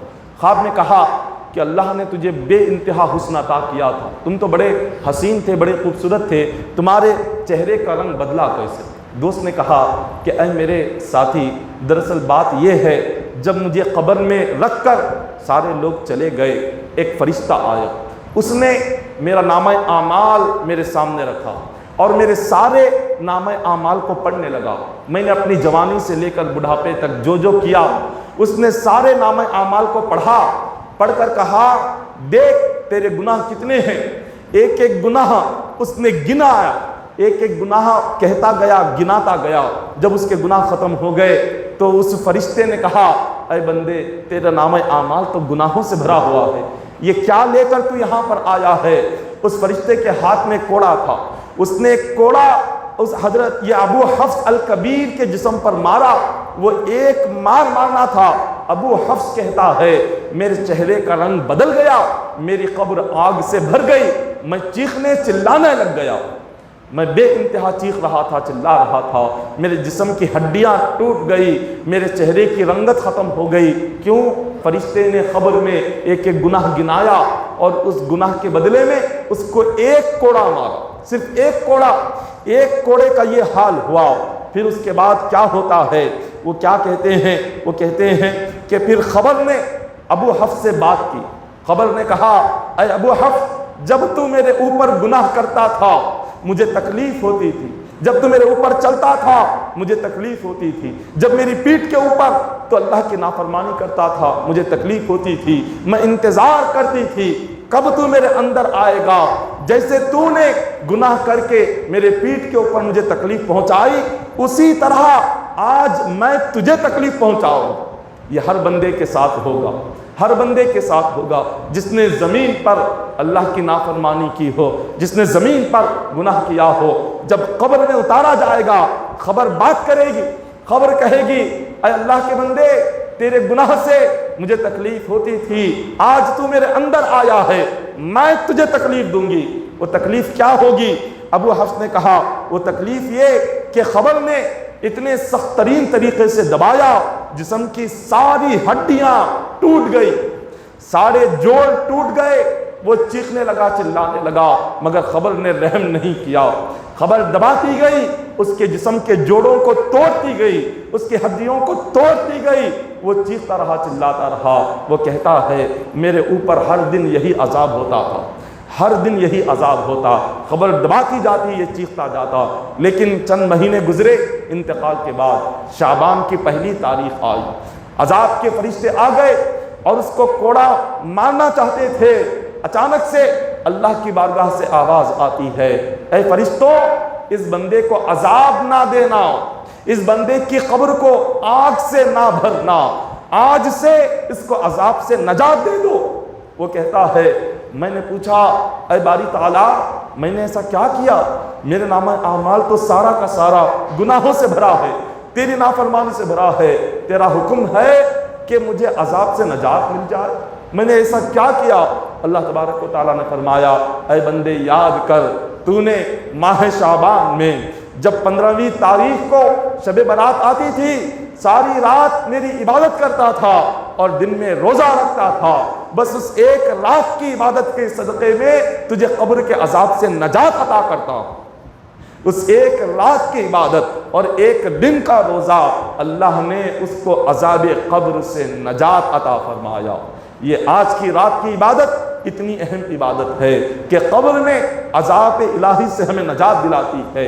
اب آگے بیان فرماتے ہیں اللہ تعالی، حضور علیہ الصلوۃ والسلام نے ایک مقام پر فرمایا، جب شعبان کی 13ویں تاریخ تھی، جبرائیل امین آئے، عرض کیا کہ یا رسول اللہ صلی اللہ علیہ وسلم، تہجد کا وقت ہو گیا ہے، اٹھیے اور اپنی امت کی بخشش کی دعا مانگی۔ حضور علیہ الصلوۃ والسلام شعبان کی 13ویں تاریخ کو یعنی شب برات سے 2 رات پہلے حضور اٹھتے ہیں، نماز تہجد ادا کرتے ہیں، امت کے لیے مغفرت بخشش کی دعا کرتے ہیں۔ جب فجر کا وقت قریب ہوتا ہے جبرائیل امین آتے ہیں، عرض کرتے ہیں کہ یا رسول اللہ صلی اللہ علیہ وسلم، آج آپ نے جو اللہ کی بارگاہ میں دعا کی ہے امت کی بخشش کی، آپ کی دعا کے صدقے میں اللہ نے آپ کی امت کے ایک حصے کے سارے گناہوں کو معاف کر دیا۔ 3 حصے میں سے 1 حصے کے گناہ معاف ہوئے، ابھی 2 حصے کے گناہ باقی رہ گئے۔ حضور نے پوچھا یہ 2 حصوں کے بارے میں اللہ قیامت کے دن کیا فیصلہ کریں گے؟ جبرائیل امین فرماتے ہیں کہ حضور مجھے نہیں معلوم کہ اس کے تعلق سے آپ کی امت کے 2 حصوں کا کیا فیصلہ ہوگا۔ جبرائیل امین چلے گئے، 13ویں رات گئی، 14ویں رات آ جبرائیل امین ماہ شعبان کی 14ویں رات آتے ہیں اور عرض کرتے ہیں کہ حضور اٹھیے، تہجد کا وقت ہو رہا ہے، نماز تہجد ادا کریے۔ آقا علیہ الصلوۃ والسلام اٹھ کر نماز تہجد ادا فرماتے ہیں، امت کی مغفرت اور بخشش کے لیے پھر سے دعا مانگتے ہیں۔ حضور علیہ الصلوۃ والسلام کی جب دعا مکمل ہو جاتی ہے، جبرائیل امین فرماتے ہیں کہ یا رسول اللہ صلی اللہ علیہ وسلم، اللہ نے آپ کی امت کے 3 حصوں کے گناہ گاروں میں سے 2 حصوں کے گناہ گاروں کو معاف کر دیا۔ حضور علیہ الصلوۃ والسلام نے فرمایا ایک اور حصہ رہ گیا، اس کے متعلق اللہ کا کیا فیصلہ ہے؟ جبرائیل امین فرماتے ہیں مجھے اس کا علم نہیں۔ وہ چلے جاتے ہیں۔ پھر شعبان کی 15ویں رات آتی ہے، جبرائیل امین پھر آقا علیہ الصلوۃ والسلام کی بارگاہ میں حاضر ہوتے ہیں، عرض کرتے ہیں آقا تہجد کا وقت ہو چکا ہے، اٹھیے اور امت کی بخشش کے لیے دعا مانگیے۔ آقا علیہ الصلوۃ والسلام نماز تہجد پڑھ کر پھر امت کی بخشش کے لیے دعا کے لیے جب ہاتھ اٹھاتے ہیں، جب دعا مکمل ہو جاتی ہے، جبرائیل امین فرماتے ہیں کہ یا رسول اللہ صلی اللہ علیہ وسلم، اللہ تبارک و تعالی آپ کو خوشخبری عطا فرماتا ہے، آپ نے شعبان کی 3 راتوں میں جو اٹھ کر اللہ کی بارگاہ میں امت کی مغفرت کی جو دعا فرمائی، اللہ کو آپ کی دعا اتنی پسند آئی، خدا نے امت کے سارے گناہ گاروں کی مغفرت و بخشش فرما دی ہے۔ امت کے 3 حصوں کے گناہ گاروں کی مغفرت ہو گئی، امت کے 3 حصوں کے گناہ گاروں کی بخشش ہو گئی۔ پھر جبرائیل امین نے فرمایا کہ حضور اپنا سر مبارک آسمان کی طرف اٹھائیے۔ آقا علیہ الصلوۃ والسلام فرماتے ہیں جب میں نے اپنے سر کو آسمان کی طرف اٹھایا تو کیا دیکھتا ہوں کہ اللہ تبارک و تعالیٰ نے سارے آسمان کو اپنے نور سے منور کر دیا ہے، 7 آسمان کے دروازے کھلے ہیں اور ہر آسمان پر ایک فرشتہ کھڑا ہوا ہے۔ وہ فرشتہ اعلان کر رہا ہے آج کی رات جس نے رکوع کیا وہ دعا کرتا ہے مولا آج کی رات رکوع کرنے والے کے گناہ کو معاف فرما دے۔ دوسرے آسمان پر ایک فرشتہ کھڑا ہوا ہے، وہ کہتا ہے کہ مولا آج کی رات جس نے سجدہ کیا اس کی بخشش فرما۔ تیسرے آسمان پر ایک فرشتہ کھڑا ہوا ہے، وہ عرض کرتا ہے کہ مولا آج کی رات جس نے تیرا ذکر کیا اس کی بھی بخشش فرما۔ چوتھے آسمان پر ایک فرشتہ کھڑا ہوا ہے، وہ کہتا ہے کہ مولا آج کی رات جس نے تیرے مصطفیٰ پر درود پڑھا اس کی بھی بخشش فرما۔ 5ویں آسمان پر ایک فرشتہ کھڑا ہوا ہے، وہ کہتا ہے کہ مولا آج کی رات جو بندہ تیری بارگاہ میں آ کر رویا، گر گرایا اور اس نے اپنے آنکھوں سے آنسو بہائے، مولا اس کے بھی گناہوں کو معاف فرما۔ حضور فرماتے ہیں میں نے 7 آسمانوں میں دیکھا، ہر آسمان میں فرشتے سجدے میں ہیں اور میری امت کی عبادت کرنے والوں کی دعا مانگ رہے ہیں۔ اس امت کے جو آج کی رات عبادت کرنے والے ہیں، اس امت میں آج کی رات جو اللہ کو یاد کرنے والے ہیں، اللہ اس کے رسول کا ذکر سننے والے ہیں، فرشتے ان کے لیے دعا کرتے ہیں، مغفرت کی دعا، بخشش کی دعا، جنت کی خوشخبریاں انہیں سناتے رہتے ہیں۔ اب یہ کب تک ہوتا ہے؟ حضور فرماتے ہیں یہ فرشتے صبح تک اعلان کرتے رہتے ہیں، صبح تک اللہ کی بارگاہ میں دعا مانگتے رہتے ہیں مولا امت محمدیہ کی عبادت کرنے والوں کو جنت کی خوشخبری سنا دے، انہیں جنت میں داخلہ فرما دے، جہنم سے نجات دلا دے۔ صبح تک یہ سلسلہ جاری رہتا ہے۔ حضرت عائشہ صدیقہ رضی اللہ تعالی عنہ روایت کرتی ہیں حضور علیہ الصلوۃ والسلام ایک دن حضرت عائشہ صدیقہ رضی اللہ تعالی عنہ کے کمرے میں تشریف فرما تھے۔ اچانک حضرت عائشہ صدیقہ رضی اللہ تعالی عنہ نے فرمایا میں نے دیکھا کہ حضور آرام کر رہے تھے، آرام کرتے کرتے اچانک حضور اپنے بستر سے اٹھے اور باہر چلے گئے۔ آپ نے سوچا شاید آقا علیہ الصلوۃ والسلام اپنی دوسری پاک بیویوں کے مکان میں گئے ہوں گے۔ مسجد نبوی کے بائیں جانب حضور علیہ الصلوۃ والسلام کے پاک بیویوں کے 11 کمرے تھے۔ آقا علیہ الصلوۃ والسلام جب عائشہ صدیقہ رضی اللہ تعالیٰ عنہ کے مبارک مکان سے نکلے تو ام المؤمنین حضرت عائشہ صدیقہ رضی اللہ تعالیٰ عنہ نے سمجھا شاید حضور علیہ الصلوۃ والسلام میرے مکان سے نکل کر کسی دوسری پاک بیوی کے مکان میں تشریف فرما ہوں گے۔ آپ نے تمام آقا علیہ الصلوۃ والسلام کی پاک بیویوں کے مکانوں میں جا کر آ گئے۔ 11 مکانوں میں دیکھ لیا حضور کہیں پر نہیں تھے۔ آپ پریشان ہو گئے کہ آپ رات کے آدھے حصے میں حضور کہاں تشریف لے گئے ہیں؟ نہ مسجد نبوی میں ہیں، نہ آپ اپنے تمام مکانات میں ہیں۔ اب سیدھے خاتون جنت کے مکان پر گئی، دروازہ کھٹکھٹایا۔ حضرت فاطمہ الزہرا رضی اللہ تعالیٰ عنہ نے پوچھا کون ہے؟ ام المؤمنین عائشہ صدیقہ رضی اللہ تعالیٰ عنہ فرمانے لگی کہ میں عائشہ ہوں۔ فاطمہ الزہرا رضی اللہ تعالیٰ عنہ نے فوراً دروازہ کھولا، پوچھا کہ آپ اتنی رات کے وقت میں میرے مکان پر آ گئے، کیا معاملہ ہے؟ کہا کہ آپ کے والد اور میرے شوہر مکان میں نہیں ہے، میں نے ہر جگہ تلاش کر لیا، وہ کہیں پر نہیں، اور آپ کے پاس اس لیے آئی ہوں کہ آپ میری مدد کریں، میرے ساتھ چلے، ہم دونوں مل کر حضور علیہ الصلوۃ والسلام کو تلاش کریں گے۔ تو حضرت فاطمہ الزہرا رضی اللہ تعالیٰ عنہ اٹھ گئی، حضرت علی رضی اللہ تعالیٰ عنہ مکان سے باہر آ گئے، امام حسن رضی اللہ تعالیٰ عنہ مکان سے باہر آ گئے، امام حسین رضی اللہ تعالیٰ عنہ مکان سے باہر آ گئے۔ سارے لوگ مل کر حضور علیہ الصلوۃ والسلام کو تلاش کرنے کے لیے نکلے۔ یہ کس تاریخ کی بات تھی؟ یہ کون سی رات تھی؟ یہ شعبان کی 15ویں رات شب برات تھی۔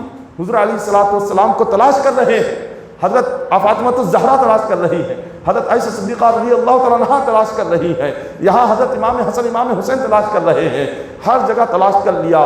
تلاش کرتے کرتے جنت البقیع کے پاس آئے، مدینہ منورہ کا جو قبرستان ہے، جنت البقیع کے پاس آئے تو دیکھا جنت البقیع نور سے منور ہے، نور اللہ کے نور سے جگمگا رہا ہے۔ حضرت علی رضی اللہ تعالیٰ عنہ نے فاطمہ الزہرا سے فرمایا کہ اے ام المؤمنین، یہ جو نور نظر آ رہا ہے یہ کوئی عام نور نہیں ہے، ہر دن یہ نور نہیں ہوتا، یہ نور حضور کا ہی نور ہے۔ یہ جو نور دیکھ رہا ہوں، یہ جو روشنی دیکھ رہا ہوں، مجھے یقین ہو گیا یہیں پر حضور علیہ الصلوۃ والسلام تشریف فرما ہے، حضور کے صدقے میں یہ روشنی ہے، چلیے اندر داخل ہو جائیے۔ سارے لوگ اندر داخل ہو گئے، وہاں دیکھا آقا علیہ الصلوۃ والسلام وہاں پر کھڑے ہوئے ہیں اور حضور رو رہے ہیں، اتنے آنسو بہہ رہے ہیں۔ حضرت فاطمہ الزہرا رضی اللہ تعالیٰ عنہ قریب گئی، عرض کیا کہ ابا حضور آپ اتنا رو رہے ہیں، کیا کسی کافر نے کسی دشمن نے آپ کو تکلیف پہنچائی، یا اللہ نے قرآن میں کوئی ایسی آیت نازل فرمائی کہ اس آیت کو سن کر آپ رو رہے ہیں؟ کیا کوئی عذاب کی آیت اتری یا کسی کافر نے آپ کو تکلیف پہنچائی؟ حضور نے فرمایا کہ اے فاطمہ، نہ کوئی عذاب کی آیت اتری ہے، نہ کسی دشمن نے تکلیف پہنچائی ہے۔ حضرت عائشہ صدیقہ رضی اللہ تعالیٰ عنہ عرض کرنے لگی آقا پھر یہ اتنا رونا کس بات کا، اتنا غم کس وجہ سے؟ حضور علیہ الصلوۃ والسلام فرماتے ہیں آج کی رات شب برات ہے اور اللہ تبارک و تعالیٰ اپنے لاکھوں گناہگار بندوں کو آج کی رات بخشنے والا ہے۔ میں اس لیے یہاں پر آیا ہوں کہ میں یہاں کھڑے ہو کر اپنی امت کی مغفرت کے لیے دعا مانگ رہا تھا، میں اپنی امت کی بخشش کے لیے دعا مانگ رہا تھا، میں اللہ سے درخواست کر رہا تھا کہ مولا قیامت کے دن جب میری گناہگار امت آئے گی تو مولا میری امت کے گناہوں کو معاف فرما۔ میں رو رو کر دعا کر رہا تھا۔ حضور فرماتے ہیں اے عائشہ، جس طرح آج میں یہاں کھڑے ہو کر اپنی امت کے لیے جیسے دعا کر رہا ہوں، قیامت کے دن بھی ایسے ہی کھڑے ہو کر اپنی امت کی شفاعت کراؤں گا، اسی طرح کھڑے ہو کر اپنی امت کی مغفرت کی دعا کراؤں گا، اپنی امت کی بخشش کی دعا کراؤں گا، میں اسی طرح سے اپنی امت کو بخشواؤں گا۔ پھر حضور فرماتے ہیں اے عائشہ، اگر تم مجھے خوش دیکھنا چاہتی ہو، جیسے میں امت کی مغفرت کی دعا مانگ رہا ہوں، اسی طرح تم بھی امت کے لیے مغفرت کی دعا مانگو۔ حضور نے ام المؤمنین عائشہ صدیقہ رضی اللہ تعالیٰ عنہ کو بھی حکم دیا، مجھے راضی کرنا چاہتے ہو، مجھے خوش کرنا چاہتے ہو، میری خوشی نہ دنیاوی مال و دولت میں ہے، نہ میری خوشی بادشاہت میں ہے، نہ میری خوشی عیش و آرام میں ہے۔ حضور فرماتے ہیں میری خوشی امت کی مغفرت میں ہے، میری خوشی امت کی بخشش میں ہے۔ آقا علیہ الصلوۃ والسلام اپنی امت سے کتنی محبت فرماتے ہیں، حضور اپنی امت سے کتنا گہری محبت حضور کی ہے کہ اس گناہگار امت کے لیے حضور رات میں اٹھ رہے ہیں، اپنا بستر چھوڑ رہے ہیں، اپنے مکان سے باہر آ گئے، جنت البقیع قبرستان میں آ گئے، کھڑے ہو گئے، اتنا رو رہے ہیں، اتنا رو رہے ہیں۔ خاتون جنت فاطمۃ الزہرا حضور کو جا کر تسلی دیتی ہیں، حضور کو چپ رہنے کے لیے کہتی ہیں۔ حضور فرماتے ہیں نہیں، جیسے آج میں رو رہا ہوں قیامت کے دن بھی ایسے ہی رو رو کر اپنی امت کی مغفرت کراؤں گا، ایسے ہی رو رو کر امت کی بخشش کراؤں گا۔ جس نبی کو امت سے اتنا پیار ہے، جس نبی کو امت سے اتنی محبت ہے، آج ہم گناہگاروں کا یہ حال ہے۔ ہم اپنے نبی کی محبت میں، ہم اپنے نبی کی چاہت میں اس نبی کی لائی ہوئی نماز کی پابندی تک نہیں کرتے، اس نبی کی لائی ہوئی سنتوں پر عمل نہیں کرتے، اس نبی کے لائے ہوئے دین پر نہیں چلتے، اس نبی کے لائی ہوئی قرآن پر ہم نہیں چلتے۔ جس نبی نے ساری زندگی امت کے لیے رو رو کر گزارا، امت کی مغفرت میں گزارا، امت کی بخشش کے لیے ساری زندگی حضور نے پیٹ پر پتھر باندھ کر گھومتے رہے امت کے لیے۔ 2 وقت کی جگہ حضور 2 دن تک کبھی کچھ کھاتے نہیں تھے، 60 دنوں تک حضور کے مکان میں چولہا نہیں جلتا تھا۔ حضور علیہ السلام کے گھر میں فخر و فاخہ اتنا ہوتا تھا، 2 مہینے تک حضور علیہ السلام کھجور اور پانی پر اپنی زندگی گزارتے تھے۔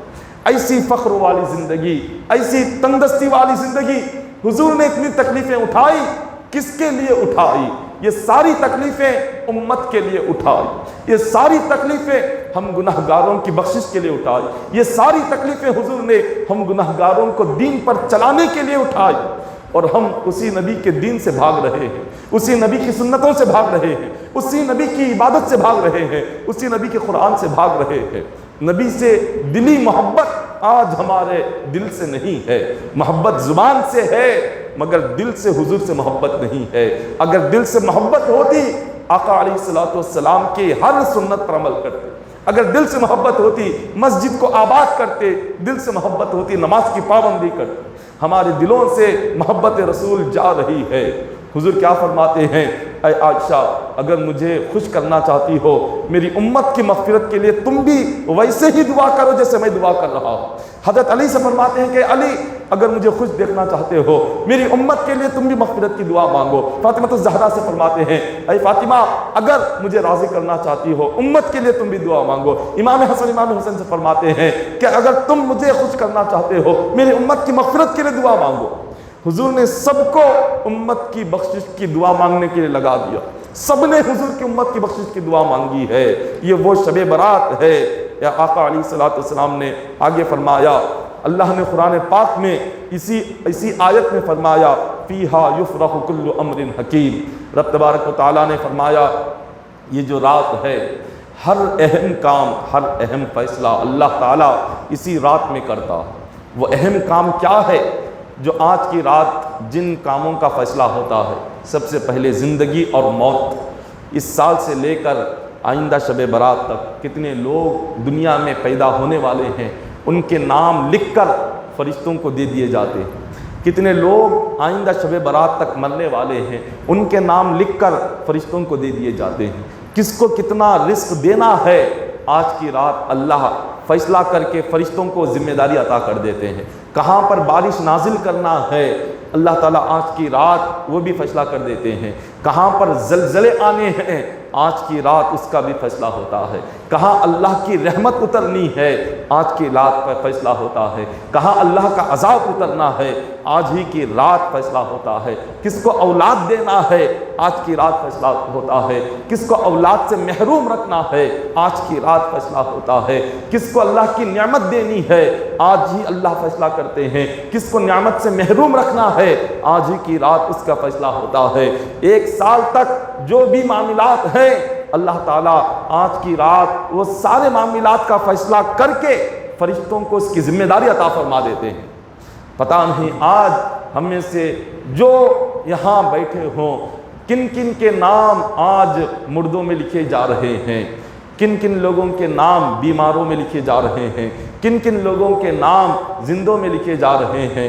ہم میں سے کتنے ہیں جو آئندہ سال تک یہاں بیٹھنے والوں میں سے ہوں گے یا خبر میں لیٹنے والوں میں سے ہوں گے؟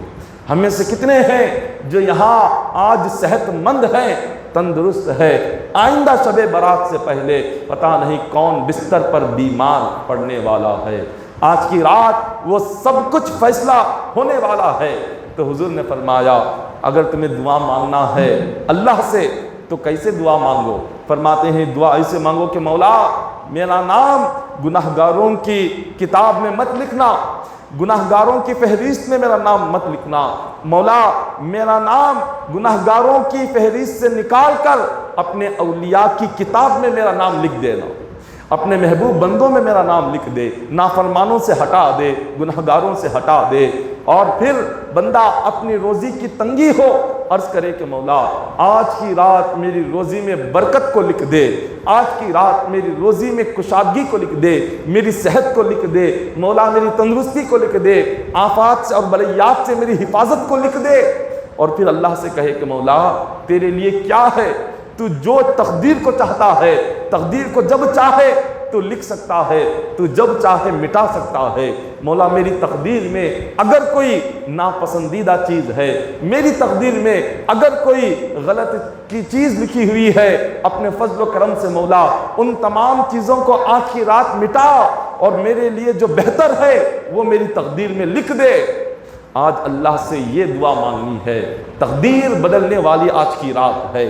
ہماری تقدیروں کے فیصلے اگر جو بھی ہوں سچے دل سے دعا مانگے تو اللہ ہماری تقدیر کا فیصلہ آج کی رات بدل دیتا ہے۔ حضور علیہ الصلوۃ والسلام نے فرمایا کہ جو بندہ آج کی رات جو کثرت سے وظیفہ پڑھے، آج کی رات کا جو بہترین وظیفہ ہے وہ درود پاک۔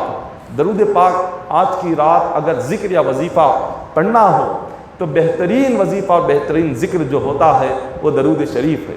حضور نے اس کے متعلق فرمایا والذی بعثنی بالحق نبیا من صلی علیہ فی ہذہ اللیلۃ یعطی من ثواب النبیین والمرسلین والملائکۃ والناس اجمعین۔ حضور فرماتے ہیں جو کوئی بندہ آج شب برات کی رات مجھ پر درود پڑھتا ہے اللہ تبارک و تعالی 1,24,000 انبیاء فرشتے تمام انسانوں کے برابر اس کو ثواب عطا فرماتا ہے۔ درود پاک آج کی رات پڑھنا یہ بہت افضل اور بہت بہترین وظیفہ ہے۔ سارے انبیاء کے برابر اس بندے کو ثواب، سارے فرشتوں سارے انسانوں کے برابر اللہ تعالیٰ اس کو اجر عطا فرماتا ہے درود پاک کے صدقے میں۔ اور حضرت فاطمہ الزہرا رضی اللہ تعالیٰ عنہا کی روح پر آج کی رات ایک ہدیہ پہنچانا ہے۔ حضرت فاطمہ الزہرا رضی اللہ تعالیٰ عنہا کے روح پر ایک نماز کا ذکر آتا ہے کہ حضرت شیخ ابو القاسم رحمۃ اللہ تعالیٰ علیہ فرماتے ہیں کہ خواب میں فاطمہ الزہرا رضی اللہ تعالیٰ عنہ کی زیارت نصیب ہوئی۔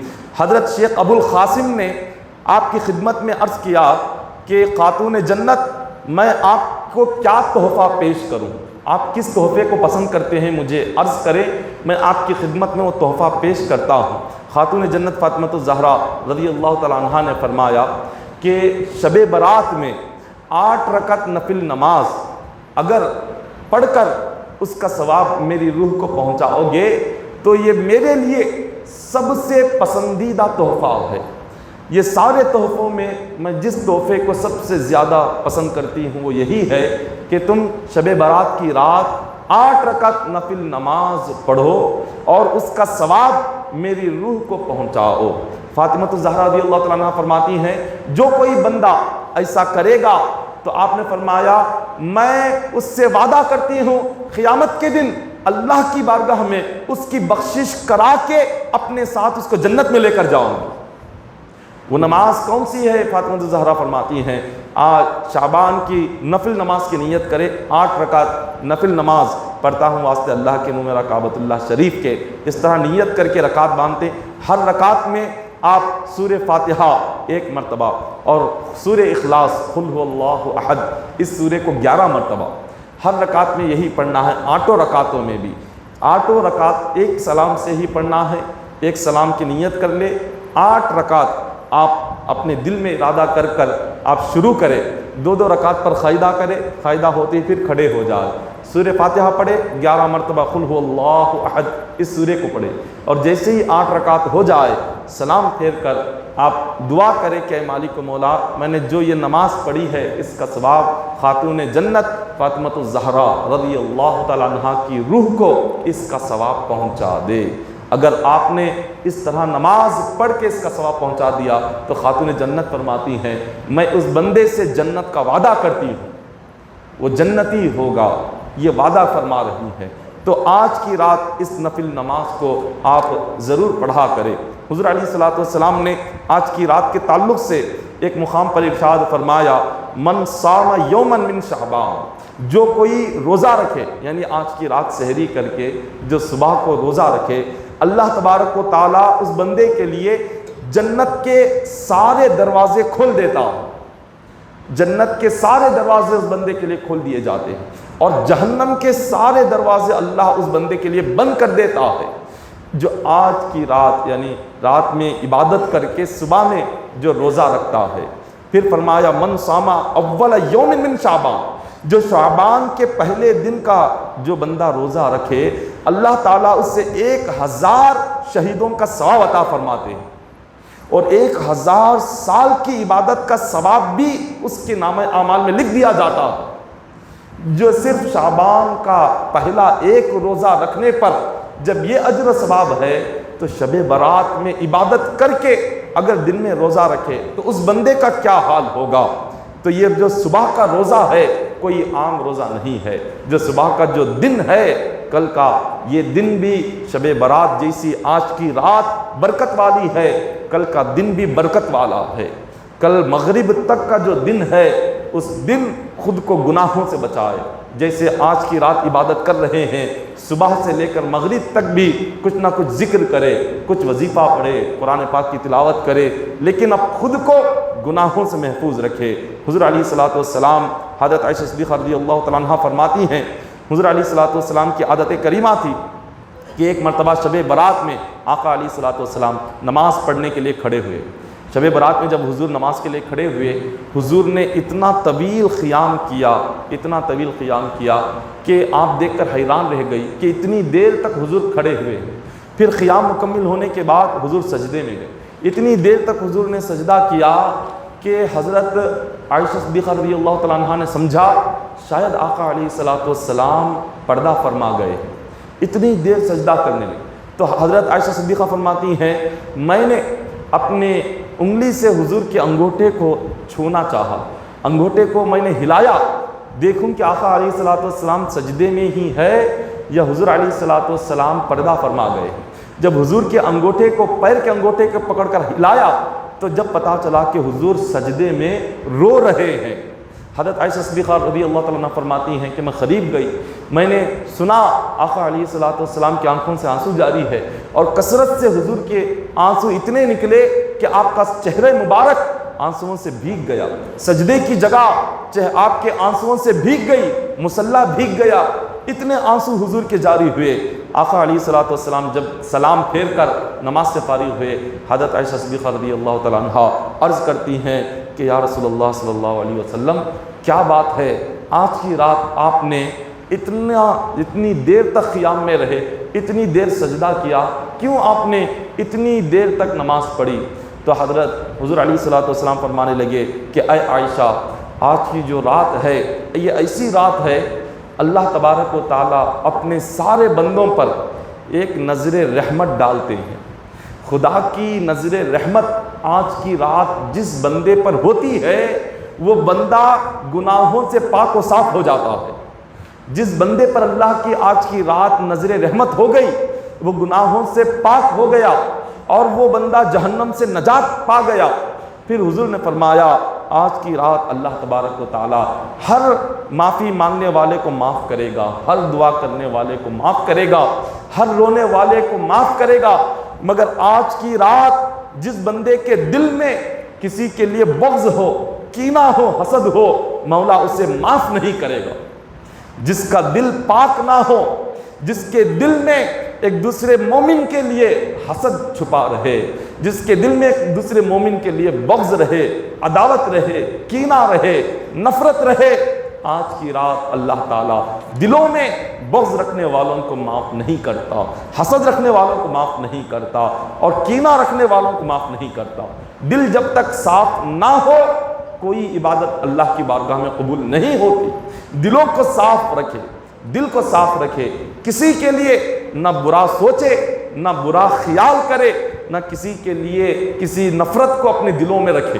نفرت سے پاک ہو، دل بغض سے پاک ہو، عداوت سے پاک ہو، دشمنی سے پاک ہو، ایک دوسرے کی برائی سے پاک ہو، غیبت سے پاک ہو، چغلی سے پاک ہو، کسی سے کسی قسم کی برائی دل میں ذرہ برابر بھی نہ رکھے۔ دل کیسا ہونا چاہیے؟ حضور نے فرمایا المؤمن مرآۃ المؤمن، ایک مسلمان دوسرے مسلمان کا آئینہ ہونا چاہیے۔ جیسے آئینے میں انسان خود کو دیکھتا ہے، اسی طرح سے ایک مومن دوسرے مومن کے لیے آئینہ بن جائے، اس کی اچھائیاں اس کی برائیاں سب کچھ ایک دوسرے میں نظر آئے، تبھی وہ کامل مومن بنے گا۔ آج کی رات بغض اور حسد رکھنا جس کسی کے دل میں آ گیا، سمجھ جاؤ وہ شخص برباد ہو گیا، اللہ تعالیٰ اس کی مغفرت نہیں فرماتا۔ حضرت عیسیٰ علیہ السلام کا تاریخ میں ایک واقعہ ذکر کیا جاتا ہے کہ حضرت عیسیٰ علیہ السلام جو اللہ کے نبی ہیں، آپ نے جب ایک پتھر سفید پتھر کو دیکھا، سفید پتھر پر آپ کی نظر پڑی، تو آپ نے بڑی حیرت سے دیکھتے رہے کہ اس پتھر کے اندر سے روشنی نکل رہی تھی، نور نکل رہا تھا۔ عیسیٰ علیہ السلام نے دیکھا اور عرض کیا کہ مولا، پتھر کے اندر سے نور آ رہا ہے، یہ بڑی عجیب بات ہے، میں نے آج تک کسی پتھر سے نور نکلتا ہوا نہیں دیکھا۔ اللہ نے فرمایا اے عیسیٰ، اس سے زیادہ عجیب منظر تمہیں دکھانا چاہتا ہوں، کیا تم دیکھنے کے لیے تیار ہو؟ تو حضرت عیسیٰ علیہ السلام نے فرمایا کہ مولا ہاں، میں دیکھنے کے لیے تیار ہوں، مجھے دکھا اس سے عجیب منظر کیا ہے۔ تو حضرت عیسیٰ علیہ السلام نے جیسے ہی کہا، اللہ تبارک و تعالیٰ نے فرمایا اے عیسیٰ تھوڑی دیر تک اس پتھر کو دیکھتے رہو۔ عیسیٰ علیہ السلام دیکھتے رہے، وہ پتھر پھٹ گیا، پتھر پھٹ گیا، اور اس پتھر میں سے ایک بزرگ اپنے ہاتھ میں چھڑی لیے ہوئے باہر نکلے۔ عیسیٰ علیہ السلام کی حیرت کی انتہا نہیں رہی کہ پتھر کے اندر ایک انسان ہے، اور وہ بھی صحت مند ہے، صحیح سلامتی کے ساتھ ہے، اور ایک نورانی چہرے والے بزرگ ہیں۔ عیسیٰ علیہ السلام نے انہیں دیکھ کر پوچھا کہ آپ یہاں پر کتنے سال سے موجود ہیں؟ اس بزرگ نے کہا کہ میں اس پتھر کے اندر 400 سال سے اللہ کی عبادت کر رہا ہوں۔ 400 سال ہو گیا تھا اس پتھر کے اندر اللہ کی عبادت کرتے کرتے۔ انہوں نے کہا 400 سال پتھر کے اندر رہتے ہو، تمہیں رزق کہاں سے آتا ہے؟ دنیا میں انسان آزاد ہے، گھومتا ہے، پھرتا ہے، محنت کرتا ہے، کوشش کرتا ہے، اس کے باوجود بھی بندے کو روزی نہیں ملتی، رزق نہیں ملتا۔ آپ اس پتھر کے اندر موجود ہیں 400 سال سے، تو آپ کھاتے کہاں سے ہیں، پیتے کہاں سے ہیں، کون سی محنت کرتے ہیں، کون سے کاروبار کرتے ہیں؟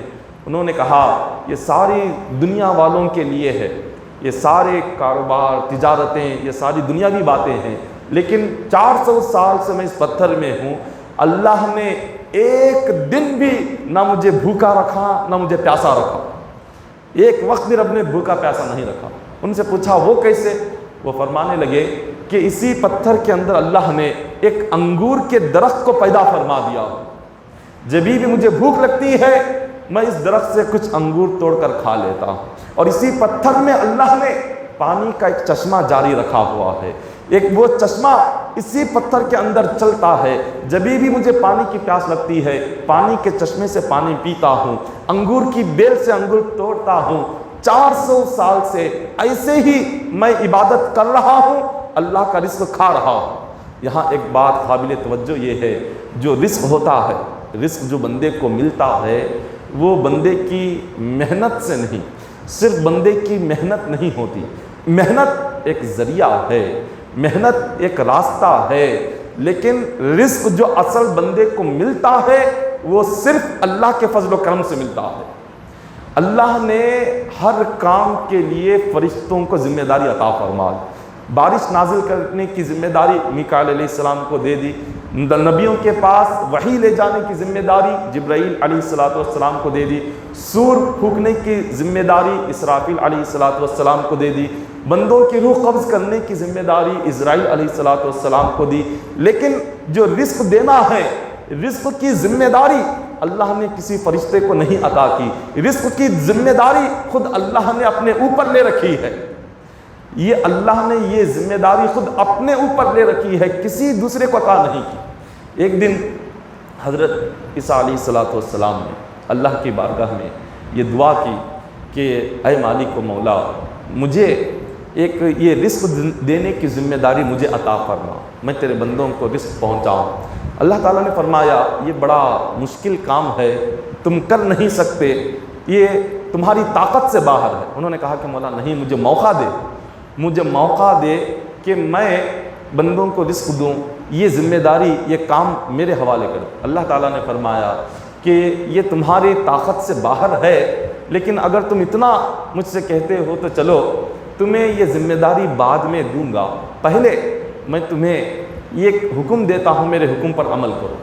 انہوں نے پوچھا اللہ کے نبی نے کہ اے مولا بتا تیرا حکم کیا ہے؟ اللہ نے فرمایا فلاں قبرستان کے پاس جاؤ، ایک قبر ہے، اس قبر کے پاس درخت ہے، اس درخت کے اوپر تم بیٹھ جاؤ، درخت کے اوپر بیٹھ جاؤ، پھر اس کے بعد تھوڑی دیر کے بعد مجھ سے بات کرنا، میں تمہیں کہوں گا کہ تم روزی کی ذمہ داری لے سکتے ہو یا نہیں۔ تو وہ اللہ کے نبی آئے، وہ سیدھے درخت کے اوپر چڑھ کر بیٹھ گئے، نیچے قبر تھی، ایک کفن چور آیا، اس نے قبر کھولی، کفن اس نے نکال لیا، وہ جو میت تھی وہ ایک خاتون تھی، اس نے اس خاتون سے کفن نکالنے کے بعد اس پر شیطان غالب آیا اور اس نے اس میت مردہ خاتون کے ساتھ اس نے زنا کر لیا، اور پھر وہاں سے اسی حالت میں کفن کھینچ کر واپس آ گیا۔ حضرت عیسیٰ علیہ السلام یہ دیکھ کر اتنے جلال میں آئے، اللہ نے فرمایا کہ عیسیٰ کیا تم ایسے بندے کو رزق دو گے؟ انہوں نے کہا کہ مولا یہ مر جائے اس کو رزق کا ایک دانہ تک نہیں دوں گا۔ رب نے فرمایا ہم ایسوں کو بھی رزق عطا فرماتے ہیں، ہم ایسوں کو بھی رزق دیتے ہیں۔ اللہ تبارک و تعالیٰ اس دنیا میں کافروں کو بھی دے رہا ہے، پتھروں کے آگے سجدہ کرنے والے کو دے رہا ہے، پتھروں کو خدا ماننے والے کو دے رہا ہے۔ ہم تو اس کے آگے سر جھکاتے ہیں، کیا اس کی عبادت کرنے والے کو اللہ رزق عطا نہیں فرماتا؟ کیا اس کا نام لینے والے کو اللہ رزق عطا نہیں فرماتا؟ کیا اس کی بارگاہ میں آ کر 5 وقت رکوع سجدہ کرنے والے کو رزق عطا نہیں کرتا؟ بندہ بس اتنا ہی سوچ لے کہ پتھر کو خدا ماننے والا کافر مولا جب اس کو بھوکا نہیں سلاتا تو ایک کلمہ پڑھنے والے کو خدا بھوکا کیسے رکھ سکتا ہے؟ لیکن اللہ کی ذات پر ہمارا ایمان کمزور ہو گیا، اللہ کی ذات پر ہمارا یقین کمزور ہو گیا، اللہ پر بھروسہ نہیں رہا، اسی لیے صبح سے شام تک ہم 2 وقت کی روٹی کے لیے مارے پھرتے ہیں، 2 وقت کی روٹی کے لیے نماز بھی چھوڑتے ہیں، 2 وقت کی روٹی کے لیے حرام ناجائز ہر قسم کا گناہ کرتے ہیں، سود لیتے ہیں، سود کھاتے ہیں، شراب پیتے ہیں، جوا کھیلتے ہیں، سب کچھ کیوں 2 وقت کی روٹی کے لیے، جبکہ اللہ نے وعدہ کیا ہے کہ بندے تیری پیدائش سے پہلے تیرا رزق میں نے لکھ دیا، پہلے بندے کا رزق اللہ نے مقرر کیا، بعد میں پیدا کیا۔ بندے کی پیدائش سے 50,000 سال پہلے اللہ نے ہر بندے کا رزق مقرر کر دیا، بعد میں بندے کو بھیجا، لیکن اللہ پر یقین بندہ کرنا چاہیے، اللہ پر بھروسہ کرنا چاہیے۔ حضرت عیسیٰ علیہ السلام بڑے پریشان ہوئے، اللہ سے عرض کیا کہ مولا یہ جو بندہ ہے جو اس پتھر کے اندر 400 سال سے جس نے تیری عبادت کی ہے، کیا اس بندے سے بھی بڑھ کر کوئی عبادت کرنے والا زمین پر موجود ہے؟ کیا یہی تیرے سارے بندوں میں سب سے بڑا عبادت گزار ہے، جس کی زندگی کے 400 سال صرف اللہ کی عبادت میں لگے، ایک لمحہ اس نے ایک آنکھ نہیں بند کی، ایک لمحہ نہ دنیا کے بارے میں سوچا، نہ دنیا کی چیزوں کے بارے میں سوچا، صرف پتھر میں رہا، رب کی عبادت کرتا رہا، کیا اس سے بڑا بھی کوئی عبادت کرنے والا بندہ ہے؟ اللہ نے فرمایا کہ عیسیٰ ہاں، اس سے بھی بڑا عبادت کرنے والا بندہ ہے، اس سے بڑھ کر درجہ رکھنے والا بھی ہے۔ حضرت عیسیٰ علیہ السلام نے پوچھا مولا وہ کون ہے؟ یہ 400 سال کی عبادت کرنے والے سے بڑھ کر کس کا درجہ ہے؟ اللہ تعالیٰ نے فرمایا میرے مصطفیٰ کا جو بھی ایک امتی شب برات میں اگر 2 رکعت نفل پڑھ لے گا 400 سال کی عبادت سے بڑھ کر ثواب عطا فرماؤں گا۔ اگر 2 رکعت نفل اس نے ادا کر لی تو 400 سال کی عبادت جو اس نے کی ہے اس سے بڑھ کر اسے ثواب عطا کیا جائے گا۔ یہ آج کی رات اتنی مبارک رات ہے، آج کی رات اتنی عظمت و فضیلت والی رات ہے، اس رات کے ایک ایک لمحے کو بیکار جانے نہ دے، اس رات کے ایک ایک لمحے کو یا تو نفل پڑھنے میں لگائے، اللہ رسول کی باتیں سننے میں لگائے، ذکر میں لگائے۔ حضور علیہ الصلوۃ والسلام آج کی رات کے تعلق سے فرماتے ہیں کہ جو کوئی بندہ اس رات میں اگر حضور علیہ الصلوۃ والسلام پر حضور نے فرمایا جو کوئی روزہ رکھے، آج کی رات سحری کرے، سحری کر کے جو بندہ کل صبح کا روزہ رکھے گا، افطار کے وقت میں اگر اس نے 3 مرتبہ حضور پر درود پڑھ لیا، افطار کے وقت میں اگر 3 مرتبہ بھی اس نے درود پڑھ لیا، حضور فرماتے ہیں اللہ اس کی روزی میں برکت عطا فرمائے گا، اس کے رزق میں برکت عطا فرمائے گا، اور قیامت کے دن اللہ اسے ایک اونٹنی عطا فرمائے گا، اسی اونٹنی پر سوار ہو کر وہ جنت میں داخل ہوگا۔ یہ آج کی رات یہ سحری کر کے صبح میں روزہ رکھنے کا ہے، اور نفل نماز جو ابھی ابھی بیان کی گئی، اور آقا علیہ الصلوۃ والسلام نے ایک اور نفل نماز کا ذکر فرمایا، 12 رکعت نفل نماز آپ ادا کریں، 12 رکعت 2 رکعت کر کے۔ اب جو وقفہ ہوگا، اب اس نماز کا طریقہ ذکر کرنے کے بعد ایک آدھا گھنٹے کا وقفہ رہے گا، اس وقفے میں آپ یہ نماز پڑھیں۔ کیا ہے؟ ایک تو پہلی جو نماز ہے فاطمہ الزہرا رضی اللہ تعالیٰ عنہ کی روح پر پہنچانے کی، وہ 8 رکعت نماز ہے۔ 8 رکعت نماز ایک سلام سے، ہر رکعت میں 1 مرتبہ سورہ فاتحہ اور 11 مرتبہ سورہ اخلاص، قل هو اللہ احد۔ 8 رکعت یہ پڑھنا ہے، اور پھر یہ کہنا ہے کہ مولا اس کا ثواب فاطمہ الزہرا رضی اللہ تعالیٰ عنہ کی روح کو پہنچا دے۔ یہ پہلی نماز ہو گئی۔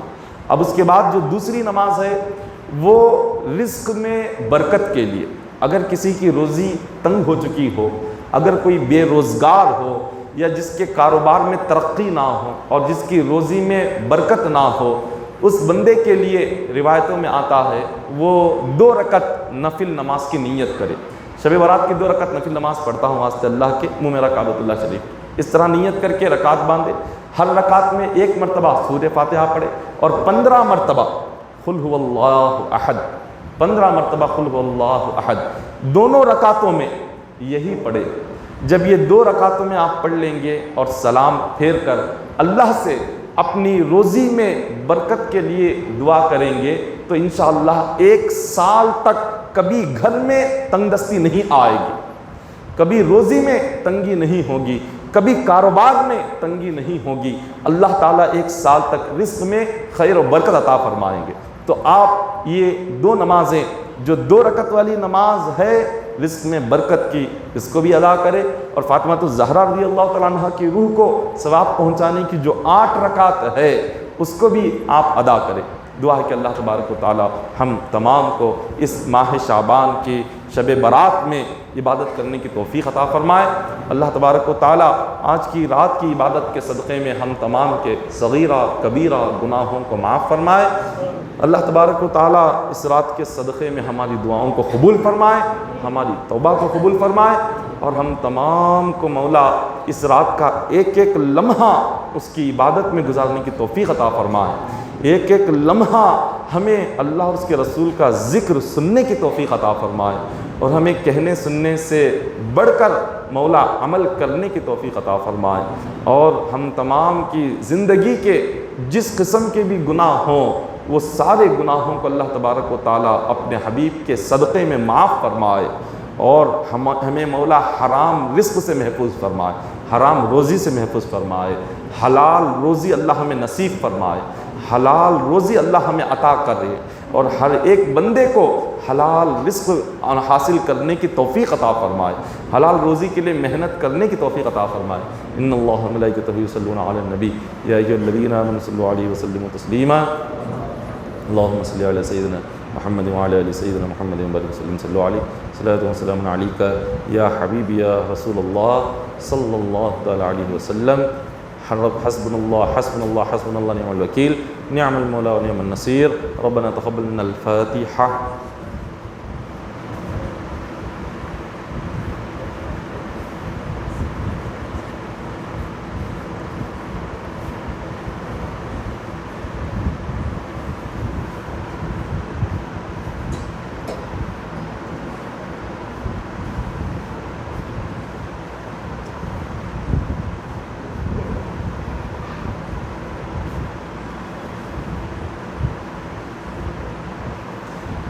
إن الله وملائكته يصلون على النبي يا أيها الذين آمنوا صلوا عليه وسلموا تسليما اللهم صل على سيدنا محمد وعلى آل سيدنا محمد وبارك وسلم صلوا عليه صلاة وسلام عليك يا حبيبي يا رسول الله صلى الله تعالى عليه وسلم سبحان ربك رب العزة عما يصفون وسلام على المرسلين الحمد لله رب العالمین۔ محترم حضرات، ٹھیک آدھے گھنٹے